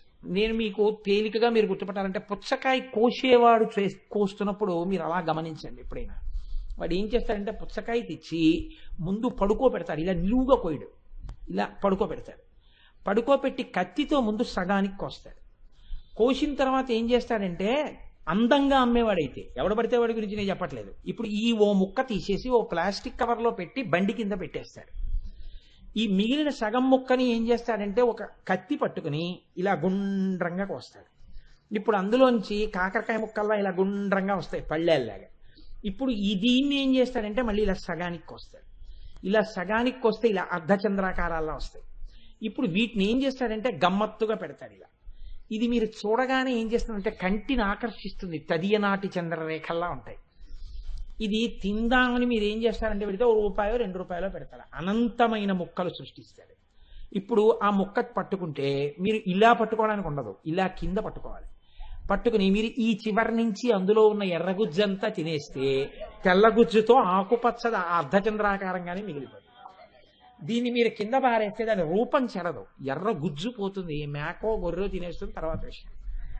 కానీ చూడండి, అర్ధచంద్రాకారంగా దాని ఆకారం మిగిలిపోతుంది తిన్న తర్వాత కూడా. అలా తేలికగా చెప్పాలంటే అంతకన్నా ఉపమానం లేదు. సనీడే యచ్ఛాయా. పక్షి గూడు పెడితే ఇలా పెడుతుంది. ఎందుకో తెలుసా అండి? తాను కూర్చుంటే రెక్కలు ఇలా పెడితే గుడ్డు చక్కగా అందులో ఉండాలి. తాను పొదిగితే ఇలా పక్షి కూర్చుంటుంది, బరువంతా ఆంచదు, పొట్ట వేడి ఒక్కటే గుడ్డుకు తగులుతుంది. అమ్మ పొట్ట వేడి గుడ్డు పెంకుకు తగిలితే ఆ వేడి లోపల ఉన్న పిండం గ్రహించి పిల్లతనాన్ని పొందుతుంది, ప్రాణం పోసుకుంటుంది. తన కంటికి కనపడనటువంటి తన బిడ్డ గుడ్డులో ప్రాణం పోసుకుంటున్నప్పుడు తన ఒంటి వేడి చేత పొదకబడుతున్న గుడ్డు వలన పొందుతున్నటువంటి అవ్యాజమైన ఆనందం చేత పక్షి కనుగుడ్లు గమ్మత్తుగా ఇలా మూస్తుంది. మీరు ఏ వెంకటాచలం లాంటి క్షేత్రాలకో వెళ్ళినప్పుడు ఏ మధ్యాహ్నం వేళ ఒక్కరూ తిరుగుతుంటే చెట్ల మీద గోళ్లల్లో పొదుగుతున్న పక్షులు కనపడతాయి. అప్పుడు వాటి కళ్ళల్లో ఆనందం చూడాలి మీరు. అమ్మవారు కట్టిన గూడు కూడా అలా ఉంటుంది. అమ్మవారి కిరీటం కూడా అలా ఉంటుంది, ఇలా గూడులాగా. వెంకటేశ్వర స్వామి వారు పెట్టుకుంటారే కిరీటం, ఏదో కొంచెం బోర్లించినట్టు ఉంటుంది, అలా ఉంటుంది అనమాట ఆ కిరీటం. ఇప్పుడు ఈ కిరీటం గురించి శంకరాచార్యుల వారు ముందు మీకు ఒక క్లూ అందించారు. అలా ఊహిస్తే ఇప్పుడు అందులో ఏముంది? గతైర్మాణిక్యత్వం గగనమణిభిః సాంద్రఘటితం. ఇప్పుడు మామూలుగా ఒక రాజు పెట్టుకునే కిరీటం అయితే ఏదో ఇంత బుర్రకాయ ఉంటుంది. అమ్మవారు సమస్త విశ్వములు ఆవహించింది. ఇంత విశ్వరూపిణి అయినటువంటి జగన్మాత తలకి సరిపోయే కిరీటాన్ని ఎవరు తయారు చేస్తారు? దానికి మణులు ఎక్కడి నుంచి వస్తాయి? అందుకని శంకరాచార్యుల వారు అన్నారు, ఆ ఎర్రటి మణులు ఏవో కావు, ద్వాదశాదిత్యులే అన్నారు. 12 సూర్యులే అమ్మవారి కిరీటానికి మణులు. ఆ 12 ఇంద్రుడు, ధాత, పర్జన్యుడు, త్వష్ట, పూషుడు, అర్యముడు, భగుడు, వివస్వంతుడు, విష్ణువు, అంశుమంతుడు, వరుణుడు, మిత్రుడు. వాళ్ళ పేర్లు తలుచుకుంటే చాలా ఆరోగ్యం. ఆ ద్వాదశాదిత్యులు అమ్మవారి కిరీటంలో మణులుగా ఉంటారు. ఇప్పుడు మణులుగా ఉన్నారు, బాగుంది. అమ్మవారి కిరీటానికి ఒక్కదానికే ఒక గమ్మత్తుంది, చంద్రరేఖ ఉంటుంది. మిగిలిన కిరీటాలకి చంద్రరేఖ ఉండదు. ఆ చంద్రరేఖ ఎప్పటిది? తదియ నాటి చంద్రరేఖ. తదియ కృష్ణపక్షంలోదా శుక్లపక్షంలోదా? కృష్ణపక్షంలో ఉన్నటువంటి తదియ నాటి చంద్రరేఖ ఇవాళ ఉందే చంద్రరేఖ ఇంచుమించు ఇవాళ చవితి కాబట్టి ఇది అవుతుంది, ఇది కాదు. శుక్లపక్షంలో ఉన్నటువంటి తదియ నాటి చంద్రరేఖ మనం టేకి వెడుతూ కారులోంచి దర్శనం చేశాం కదా ప్రసాద్ బాబు గారు, అందుకని నమస్కారం చేస్తారు తదియనాటి చంద్రరేఖకి. శుక్లపక్షంలో తదియనాటి చంద్రరేఖ ఇలా ఉంటుంది. అది నేను చెప్పిన పుచ్చకాయ ముక్క ఆకారంలో ఉంటుంది. అలాంటి చంద్రరేఖ ఒకటి అమ్మవారి కిరీటం మీద ఇలా ఉంటుంది. మళ్ళీ ఇప్పుడు ఇలా ఉన్నటువంటి ఈ చంద్రరేఖ ప్రకాశిస్తుంటే 12 సూర్యులు ద్వాదశాదిత్యులు ఆ పద్మరాగమణులులా కిరీటంలో ఉన్నారు. అమ్మవారు నవ్వుతూ కూర్చుంది. శంకరాచార్యుల వారు అన్నారు, ఈ చంద్రబింబం దగ్గర నుంచి అమృత బిందువులు పడతాయి కదా చంద్రుడు అన్న తర్వాత, ఈ అమృత బిందువు ఇలా పడింది. పడుతుంటే ఈ ద్వాదశాదిత్యుల్లోంచి ఒక కిరణం ఆ బిందువులోకి వెళ్ళింది. వాన పడుతోంది, సూర్యప్రకాశము ఉంది. సూర్యకిరణం వాన బిందువులోంచి వెళ్ళగానే ఆకాశంలో ఇంద్రధనస్సు వస్తుంది, 7 రంగుల కింద విడిపోతుంది. అలాగే చంద్రుడి నుంచి పడుతున్నటువంటి సుధా బిందువు మీదకి సూర్యకిరణం పడగానే ఎట్నుంచి పడిన కిరీటానికి చుట్టూ ఉన్నాయి ఆదిత్యులు. ఆ సూర్యకిరణం ఇలా పడగానే ఇంద్రధనస్సు వస్తుంది అమ్మవారి కిరీటం మీద, 7 రంగుల కింద విడుతుంది. ఇలా అమ్మవారి కిరీటం చుట్టూ ఇంద్రధనస్సు ఏర్పడుతుంది. నువ్వు బాగా చూశావని గుర్తు ఏమిటంటే నీకు ఆ ఇంద్రధనస్సు కూడా కనపడి ఉండాలి ధ్యానంలో.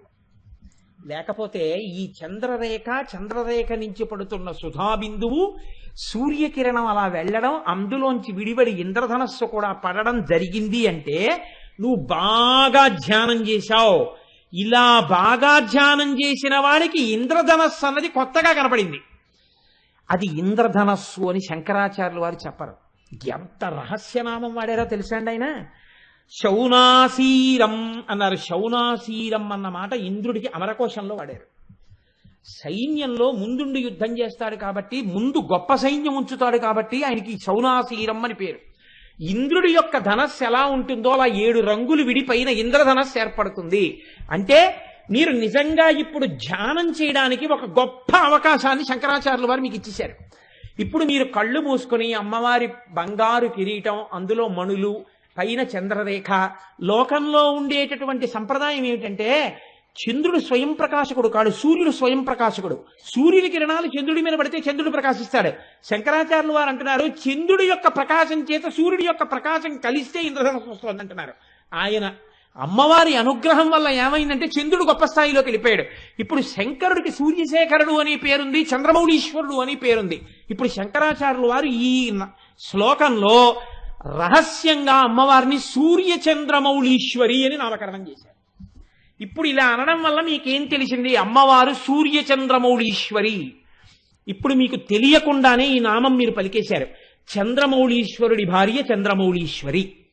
మీరు మీ ప్రమేయం లేకుండా, మీకు తెలియకుండా ఈ సామ్యాన్ని తీసుకొచ్చి ఆవిష్కరించేశారు కిరీటాన్ని అడ్డు పెట్టుకుని ధ్యానం చేస్తే. ధ్యానంలో ఇలా ఎవరికి దృగ్గోచరమైందో వాడు ఆ క్షణంలోనే జన్మ సార్థకత పొందేశాడు. అయిపోయింది, వాడి జన్మకి సాధించవలసిన ప్రయోజనం సాధించేశాడు. ఒక్క కిరీటం ఎంత స్థాయిలో ప్రయోజనాన్ని తీసుకొచ్చిందో చూడండి. కాబట్టి ఇది శంకరాచార్యులు వారి ప్రతిపాదన. ఎందుకని శంకరాచార్యులు వారు కైలాసానికి వెళ్ళినప్పుడు పరమశివుడు 5 శివలింగాలు ఇచ్చాడు ఆయనకి. 5 శివలింగాల పేర్లు చంద్రమౌళీశ్వర లింగాలే. 5 శివలింగాల్ని శంకరాచార్యులు వారు తీసుకొచ్చి 5 చోట్ల పెట్టారు. ఒకటి కంచిలో ఉంది, ఒకటి శృంగేరిలో ఉంది, ఒకటి చిదంబరంలో ఉంది, ఒకటి కేదార్నాథ్లో ఉంది, ఒకటి నేపాల్ నీలకంఠంలో ఉంది. 5 చోట్ల ఉన్న శివలింగాల పేర్లు చంద్రమౌళీశ్వర లింగాలే. అందుకే శృంగేరి వారు సాయంకాలం పూజ చేసినా చంద్రమౌళీశ్వర ఆరాధన అంటారు, కంచి వారు చేసినా చంద్రమౌళీశ్వర ఆరాధన అంటారు. చంద్రమౌళీశ్వరుని భార్య కూడా చంద్రమౌళీశ్వరియే. రూపమునందు ఇద్దరు ఒక్కలా ఉంటారు. ఆ ఇంద్రధనస్సుని అడ్డుపెట్టి మీకు ధ్యానమునందు ఒక కొత్త కోణాన్ని శంకరాచార్యులు వారు తొడిగారు. కాదు, ఇంకొక రహస్యం మీకు చెప్తున్నాను. అమ్మవారి కిరీటం ఏమీ తెలియని వాడికి కూడా దర్శనం అయిపోతుంది. ఏమీ తెలియకపోయినా మీరు చూడొచ్చు అమ్మవారి కిరీటాన్ని. ఎప్పుడు చూడొచ్చో తెలుసా అండి? ఒక్క కార్తీక మాసంలో కృష్ణపక్షంలో వచ్చేటటువంటి చతుర్దశి నాడు అమ్మవారి కిరీటం ఆకాశంలో కనపడుతుంది. అందుకే ఆ చతుర్దశిని రూప చతుర్దశి, కృష్ణ చతుర్దశి అని పిలుస్తుంటారు. కారణం ఒక్కటే, ఎంతమంది దీన్ని పట్టుకోగలరో నాకు తెలియదు కానీ పట్టుకోగలిగిన వారు ధన్యులు.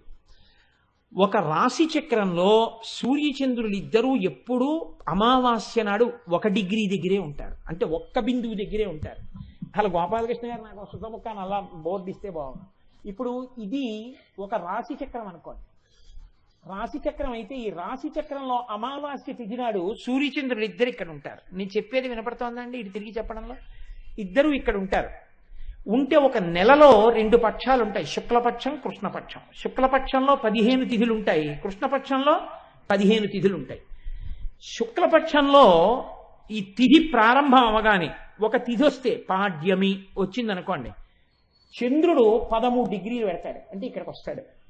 సూర్యుడు 1 డిగ్రీ కదులుతాడు. అంటే ఇప్పుడు సాపేక్ష వేగంలో సూర్యుడి కన్నా చంద్రుడు ఎన్ని డిగ్రీలు ముందుకెళ్ళాడు? 12 డిగ్రీలు ముందున్నాడు. అంటే పౌర్ణమి తిథి వచ్చేటప్పటికి సూర్యుడు ఎక్కడ దాకా వచ్చాడో అక్కడికన్నా 180 డిగ్రీలు ముందుకు వచ్చేస్తాడు చంద్రుడు. 15, 12 180 కదండి సాపేక్ష వేగంలో. అంటే అప్పటికి 15, 13 195 డిగ్రీలు తిరుగుతాడు చంద్రుడు. 195 డిగ్రీలు ఈయన వస్తాడు ఇక్కడికి, 15 డిగ్రీలు ఈయన వస్తాడు. అంటే ఈయనకి ఎదురుగుండా ఈయన ఉంటాడు. సూర్యుడికి చంద్రుడు ఎదురుగుండా. సూర్యుడు తూర్పు దిక్కునుంటే చంద్రుడు పశ్చిమ దిక్కునుంటాడు. సూర్యుడు పశ్చిమ దిక్కును అస్తమిస్తుంటే చంద్రుడు తూర్పు దిక్కును ఉదయిస్తాడు. ఎదురుగుండా ఉంటాడు. ఇప్పుడు మళ్ళీ 15 తిథులు నడిస్తే అమావాస్య వస్తుంది. మళ్ళీ అమావాస్య వచ్చిందనుకోండి, మళ్ళీ ఈయన ఈ 15 రోజుల్లో 15, 13, 195 తిరిగి ఈయన్ని కలిసేసుకుంటాడు. ఈయన్ని కలుసుకునే లోపల అమావాస్యకి ముందు చతుర్దశి తిథి నాటికి ఇంకొక 12 డిగ్రీలు దాటితే అమావాస్య కలిసిపోతాడు. అందుకని సూర్యుడు ఇక్కడ ఉన్నాడు అనుకోండి, చంద్రుడు ఇక్కడ ఉంటాడు. 12 డిగ్రీలు మాత్రమే వెనకాలకు ఉంటాడు చంద్రుడు. సూర్యుడు ఇక్కడ ఉంటాడు, చంద్రుడు ఇక్కడ ఉంటాడు. సూర్యుడు చంద్రుడు ఇలా దగ్గరగా ఉన్నప్పుడు ఆకాశాన్నంతటినీ మీరు ఒక మకుటంగా భావిస్తే అసుర సంధ్య వేళలో ఎర్రటి కాంతి వస్తుంటుంది. అది అమ్మవారి ద్వాదశాదిత్యుల పద్మరాగమణుల మీద కాంతిగా భావన చేస్తే, ఇటు చూస్తే సూర్యుడు, ఇటు చూస్తే చంద్రుడు 12 డిగ్రీల తేడాలో మీరు చూస్తే అప్పుడు ఆకాశంలో ఒక ఇంద్రధనస్సుని చూడగలిగితే, కార్తీక మాసంలో కృష్ణపక్షంలో చతుర్దశి తిథి నాడు అలా ఆకాశంలో అసుర సంధ్య వేళలో దర్శనం చేసిన ప్రతి వాడికి అమ్మవారి కిరీట దర్శనం చేసినటువంటి భాగ్యాన్ని ఖాతాలో వేసేస్తారు. అది రహస్యం. దాన్ని మనకి చేయించడం కోసమని శంకరాచార్యులు వారు అదే ప్రయోగాన్ని, ఖగోళ రహస్యాన్ని తీసుకొచ్చి గగనమణిభిహి అంటూ ద్వాదశాదిత్యులతో చంద్రుడితో ఇంద్రధనస్సు ఎలా వస్తుందో మనకి ఒక్క కార్తీక మాసంలో చూడకుండా ఎప్పుడైనా కిరీటం చూడడానికి వీలుగా ధ్యానంలో చూడగలిగిన రహస్యాన్ని మనకి ఆయన ఉపదేశం చేశారు. కాబట్టి ఎంత రహస్యాన్ని దాచారో చూడండి. అయితే విచిత్రం ఏమిటంటే ఏమండి దీని వలన ప్రయోజనం ఇంతేనా? ఉత్తరక్షణ ప్రయోజనాలు కూడా ఏమైనా ఉంటాయా? ఆర్యా దిశతి అని దుర్వాసో మహర్షి చేశారు. నిన్న రోజున చెప్పానే, మహానుభావుడు అమ్మవారిని ఇలా ఎదురుగుండా చూస్తూ స్తోత్రం చేశారు. ఆ స్తోత్రం చేస్తున్నప్పుడు దుర్వాసో మహర్షి చేత అమ్మవారు ఒక అద్భుతమైన మాట ఒకటి చెప్పించింది. దాన్ని ఆ స్తోత్రంలో అంతర్భాగంగా ఒక శ్లోకం నుంచి ఒక శ్లోకం వరకు పెద్దలు ఏం చేశారంటే దీన్ని కవచము అని నిర్ధారణ చేశారు. ఆ శ్లోకాలు విన్నా, ఆ శ్లోకాలు పలికినా ఉత్తరక్షణ ప్రయోజనం వస్తుంది. దీన్ని సాధారణంగా ఏం చేస్తారంటే ప్రతిరోజు ఇంట్లో యజమాని చదవాలి. ప్రతిరోజు యజమాని చదువుకుంటూ ఉండాలి. యజమాని చదివినా ఎప్పుడైనా తన వారికి ఆపదొస్తోందేమో అని భయం వేసినా స్నానం చేసి ఇది ఒకసారి చదువుకోవాలి. ప్రతిరోజు యజమాని చదువుకోవలసింది కవచం, ఉపదేశం తీసుకొని. అందులో దుర్వాసో మహర్షికి ఎలా కనపడ్డాయో తెలుసా అండి అమ్మవారి యొక్క నామాలు? మనం కురువింద మణిశ్రేణి కనత్కోటి ఇరమండిత అని వశిన్యాది దేవతలు అన్నారు. దుర్వాసుడు అన్నాడు, మహానుభావుడు ఆర్యా దిశతిలో, లలితా పాతు శిరోమే. లలిత అని మీరు అనగానే తలకాయ రక్షింపబడుతుంది. ప్రమాదం ఏదన్నా ముంచుకొచ్చేస్తుంటే తలకాయకి లలిత అంటే తలకాయ రక్షింపబడుతుంది. లలాటమంబాచ మధుమతి రూప. నుదురు ఏదైనా ప్రమాదానికి గురి కావలసి ఉంటే మధుమతి అన్న మాటతో అమ్మవారిని అంబా మధుమతి అంటే లలాటము రక్షింపబడుతుంది. భ్రూయుగ్మంచ భవానీ పుష్పశరాపాతు లోచన ద్వంద్వం. కళ్ళు రెండు రక్షింపబడాలంటే కళ్ళకి ప్రమాదం జరగకూడదనుకుంటే ప్రతిరోజు ఏమో ఏ రోజున ఏ ప్రమాదం వస్తుందో ఎవరికి తెలుసు. అందుకని పుష్పశరాపాతు లోచన ద్వంద్వం. పుష్పశరా అన్న పేరు ఒక్కసారి పలికితే రెండు కళ్ళు రక్షింపబడతాయి. పాయాన్నాసాం బాలా. ముక్కు రక్షింపబడుతుంది బాలా అన్న మాట అంటే. శుభగా దంతాశ్చ. శుభగా అన్న మాట అంటే దంతములు రక్షింపబడతాయి. సుందరీ జిహ్వాం. నాలుక రక్షింపబడుతుంది, తప్పుడు మాటలు మాట్లాడడం, విశేషంగా జిహ్వ కోసం తినడం తగ్గించుకుంటాడు. సుందరి సుందరి సుందరి అన్న మాట వాడితే. అధరోష్టం ఆదిశక్తి. కింది పెదవిని ఆదిశక్తి ఆవహించి ఉంటుంది. అంటే ఈ పెదవికి పెదవి తగిలినప్పుడే కొన్ని అక్షరాలు వస్తుంటాయి. అలా రక్షించేటట్టుగా అమ్మవారు కింది పెదవిని రక్షించాలంటే ఆదిశక్తి అనాలి. చక్రీషి పాతుమే చిరంచిబుకం. గడ్డం రక్షింపబడాలంటే అమ్మవారిని చక్రేసి అని పిలవాలి. కామేశ్వరీ చకర్ణౌ. కామేశ్వరి అని పిలిస్తే చెవులు రక్షింపబడతాయి. కామాక్షి పాతు గండయోర్యుగళం. ఈ గండభాగం రక్షింపబడాలి అంటే కామాక్షి అని పిలవాలి. శృంగారనాయిక. శృంగారనాయిక వ్యాద్వక్త్రం. ముఖమంతా రక్షింపబడాలి అంటే శృంగారనాయిక అని పిలవాలి. నేను ఈ మాట ఎందుకు చెప్తున్నాను, ఎందుకు ఇవాళ దీన్ని ప్రత్యేకంగా చదువుతున్నాను అన్నదానికి మీకు ఒక రహస్యం చెప్తాను. పేర్లు చెప్పడం నాకు ఇష్టం లేదు, కానీ ఒక గొప్ప అధికారి భార్య మెరుపు తీగ ఏరి కోరి ఒక గొప్ప అధికారికి ఇచ్చి వివాహం చేశారు. ఇద్దరు పెళ్ళే 6 నెలలు ఎంత సంతోషంగానో జీవితం గడుపుతున్నారు. చిన్న వయస్సులో గొప్ప అధికారి ఆయన ఎంత స్థాయికి పెడతాడు. ఈమెయో మెరుపు తీగ, అన్యోన్యమైన దాంపత్యం. ఆ తల్లి ఒకనాడు బాత్రూంలోకి వెళ్ళి గీజర్ స్విచ్ ఆన్ చేసుకుని లోపలికి వెళ్ళింది. వేడి నీళ్లు పోసుకుందాం అనుకుని పంపు తిప్పింది, గీజర్ పేలిపోయింది. ఆ మరుగునీళ్ళన్నీ వచ్చి మీద పడిపోయి తలుపు లోపల వేసి ఉంది. ఆవిడ స్పృహ తప్పి పడిపోయింది ఆ వేడి నీళ్ళలో. ఆ తలుపు కొట్టి ఆ చప్పుడికి తలుపు పగల కొట్టి పైకి తీసుకొచ్చారు. మాంసపు ముద్దగా బతికి ఉందావిడ. ప్రమాదం జీవన గతుల్ని మారుస్తుంది. నిన్ను, నీ బిడ్డల్ని, నీ వారిని రక్షించుకోవడానికి అమ్మవారే అనుగ్రహించి నిలబడి దుర్వాసో మహర్షికి దర్శనమిచ్చింది. ఈ పేర్లతో పలికితే నేను ఇలా రక్షిస్తానని. అందుకే ఆ పేర్లు ఒక్కొక్క పేరు ఒక్కొక్క స్థాయిలో ఎలా కాపాడేస్తాయో చూడండి. అందుకనే దాన్ని కవచం అన్నారు. కవచం కట్టుకుంటే ఎలా రక్షిస్తుందో అమ్మవారి పేర్లు కవచమై రక్షిస్తాయి. సింహాసనేశ్వరీ చ గళం. కంఠం రక్షింపబడాలంటే సింహాసనేశ్వరి సింహాసనేశ్వరి అని అమ్మవారిని ఉపాసన చెయ్యాలి. స్కంద ప్రసూచపాతు స్కంధౌ బాహూ చ పాటలాంగీ మే పాణీ చ పద్మనిలయ అంటే నేను ఇలా చెప్పేస్తుంటే మీకు తెలిసిపోతుందేమో, అన్నీ నేను ఎంతకని చెప్పుకొని రాగలను. పాయాద నిశం నఖావళి విజయ, గోళ్లు పుచ్చుగోళ్ళు అయిపోతే పాడైపోకుండా గోళ్లు రక్షింపబడాలంటే విజయ విజయ అనాలి. అందుకే ఇంట్లో ఆడపిల్లలకి చక్కటి పేర్లు పెట్టేవారు పూర్వం, ఆ పేర్లతో పిలిచేవారు. సరే, ఇంక నేను అండమేందుకు. కోదండిని చ వక్ష, వక్షస్థలం రక్షింపబడాలంటే కోదండిని అనాలి. కుక్షించ వ్యాకులాచల తనూజాహ, పార్వతీదేవి పేరు పలికితే కడుపు రక్షింపబడుతుంది. కళ్యాణీ చ వలగ్నం, నడుము ఎవరికైనా దెబ్బతిని ఇబ్బంది పడుతుంటే వాళ్ళు ఈ కవచంలో ఈ నామాన్ని ఎక్కువ చెప్పాలి, కళ్యాణి కళ్యాణి అని. కటించపాయా కళాధర శిఖండాహ, నడుము యొక్క పైభాగం వంగడం లేవడం ఇలాంటి వాటిలో ఇబ్బందులు వస్తే ఈ కవచంలో ఈ మకుట రేఖ, అమ్మవారు కిరీటం పెట్టుకుని ఆ కిరీటం మీద ఉన్న చంద్రరేఖతో ఉన్న కిరీటం ఉందే, ఈ కిరీటం పెట్టుకున్న నామాన్ని ఎక్కువ అనుసంధానం చేస్తే నడుం మీద భాగంలో వచ్చిన నొప్పులు తగ్గిపోతాయి. అమ్మవారు రక్షిస్తుంది ఆ ప్రాంతాన్ని, అందుకని ఆ కిరీట నామం అంతా రక్షిస్తుంది. ఇది వంగి లేవలేకపోతున్నాడు అనుకోండి, పోట్లు అనుకోండి, ఇక ఏ ఉపాసనకి పనికిరాడు. కూర్చోలేడు నిప్పి, నించోలేడు నిప్పి, కూర్చోలేకపోతున్నానండి వచ్చి అంటాడు. ఆ నిప్పుల నుంచి రక్షణ ఆ నామంలోంచి వస్తుంది. ఊరు ద్వయంచపాయాదుమా, ఉమా అంటే తొడలు రక్షింపబడతాయి. మృడానీచ జానునీ రక్షేత్, మోకాళ్ళు మృడానీ అన్న నామంతో రక్షింపబడతాయి. జింఘేచ షోడసీమే, పిక్కలు షోడసీ నామంతో రక్షింపబడతాయి. ప్రాయాత్వాదౌ చపాశ శృణిహస్త, శృణిహస్త అని పిలిస్తే అమ్మవారిని పాదములు రక్షింపబడతాయి. అలాగే ప్రాతపాతు పరమాం దేవి అనుకుంటూ నిద్రలేస్తే ఉదయకాలమునందు ప్రమాదం రాకుండా ఉంటుంది. మధ్యాహ్నే పాతు మణిగృహాధీశ, మణిగృహాధీశ అంటే మధ్యాహ్న కాలమునందు రక్షింపబడతారు. శర్వాణ్యవతు చ సాయం, సాయంకాలం అవగానే శర్వాణి అని ఒకసారి అనుకుంటే సాయంకాలంలో రక్షింపబడతాడు. పాయాద్రాత్రౌ చ భైరవి సాక్షాత్, రాత్రి అవగానే చీకటి పడగానే ఒకసారి భైరవి అనుకుంటే రాత్రి వేళ రక్షింపబడతాడు.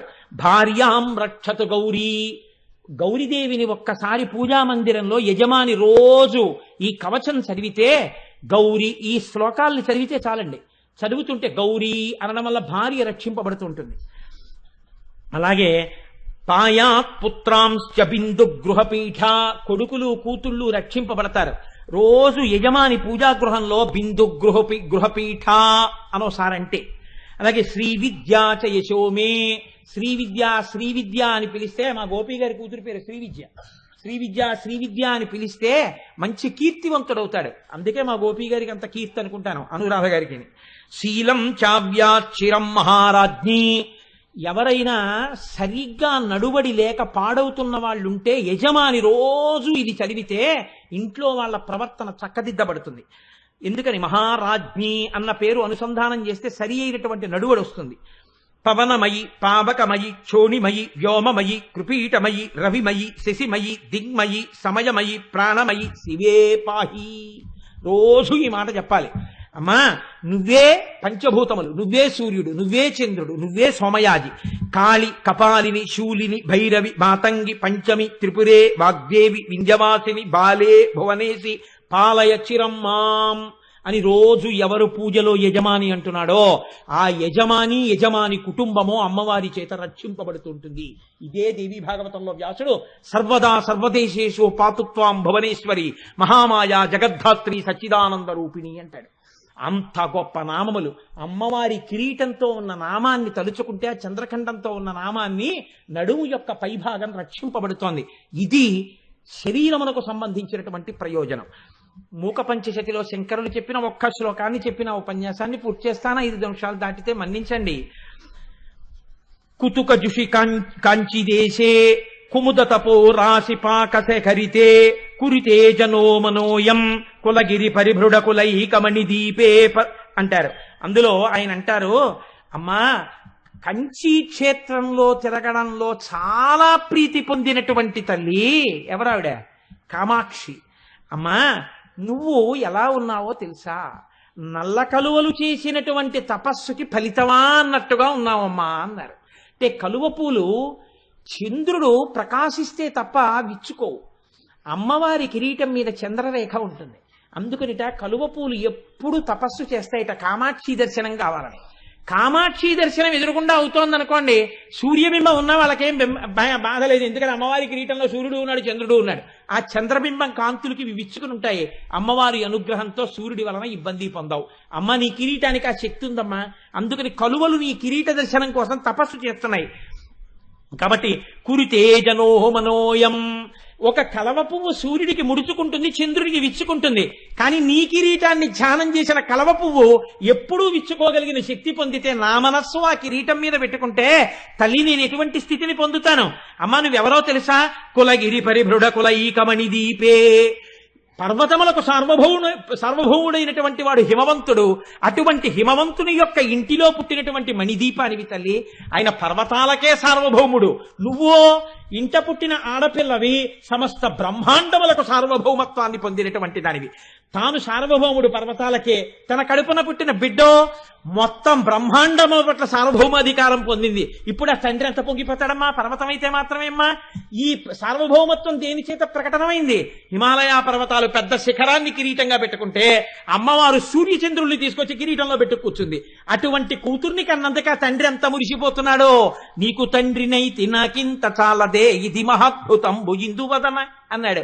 అందుకనమ్మా నీ కిరీటం ఆ ఇంటి యజమాని కిరీటం కన్నా గొప్ప కిరీటమై తండ్రి సంతోషించే కిరీటం పెట్టుకున్నావమ్మా అన్నారు మూకశంకర్లు. ఆయన అంటారు, ధరణిమయీం తరణిమయీం పవనమయీం గగన దహన హోతృమయీం అంబుమయీం అంబామనుకంపమాదిమామీక్షే ఆదిమజనని. ఏమి మాటలు పడిపోయాయండి మూకశంకరులకి. అమ్మవారిని ఎదురుగుండా చూస్తూ ఆ కిరీటం గురించి చెప్తున్నారు. అమ్మా ఆయనే ఉందమ్మా ఒక పర్వతం మీ తండ్రి, నువ్వో ధరణిమయీం, ఈ భూమి అంతా నువ్వే. తరణిమయీం తల్లి నువ్వే, వాయువు నువ్వే, అగ్ని నువ్వే, నీరు నువ్వే, ఆ ఆఖరికి సువాసన, పంచభూతములు, పంచతన్మాత్రలు అన్నీ నువ్వే. అన్నీ నువ్వే అయిపోయి ఆఖరికి నిన్ను ఉపాసన చేస్తున్న సోమయాజి యజమానివి కూడా నువ్వే. అష్టమూర్తులు నువ్వే, పంచభూతములు నువ్వే, సూర్యచంద్రులు నువ్వే, జీవుడు నువ్వే. ఇన్ని నీవై అన్నీ నీవు తప్ప ఇంకొకటి లేకుండా సార్వభౌమత్వాన్ని పొంది కిరీటం పెట్టుకున్నావు. పర్వతములకు సార్వభౌముడన్న హిమవంతుడు పెట్టుకున్న కిరీటం కన్నా తన కూతురు పెట్టుకున్న కిరీటాన్ని చూసి అబ్బా నా కూతురు ఇంత గొప్పదైందని ఆ తండ్రి ఎంత మురిసిపోయాడో. ఆ తండ్రి ఇంటి మణిదీపంగా ప్రకాశించావమ్మా నీ కిరీటం చేత అన్నారు మూకశంకరులు. అంతమంది అమ్మవారి కిరీటాన్ని చూసి బహుభంగుముల కీర్తన చేశారు. అంత గొప్ప కిరీటం ఆ కిరీటం.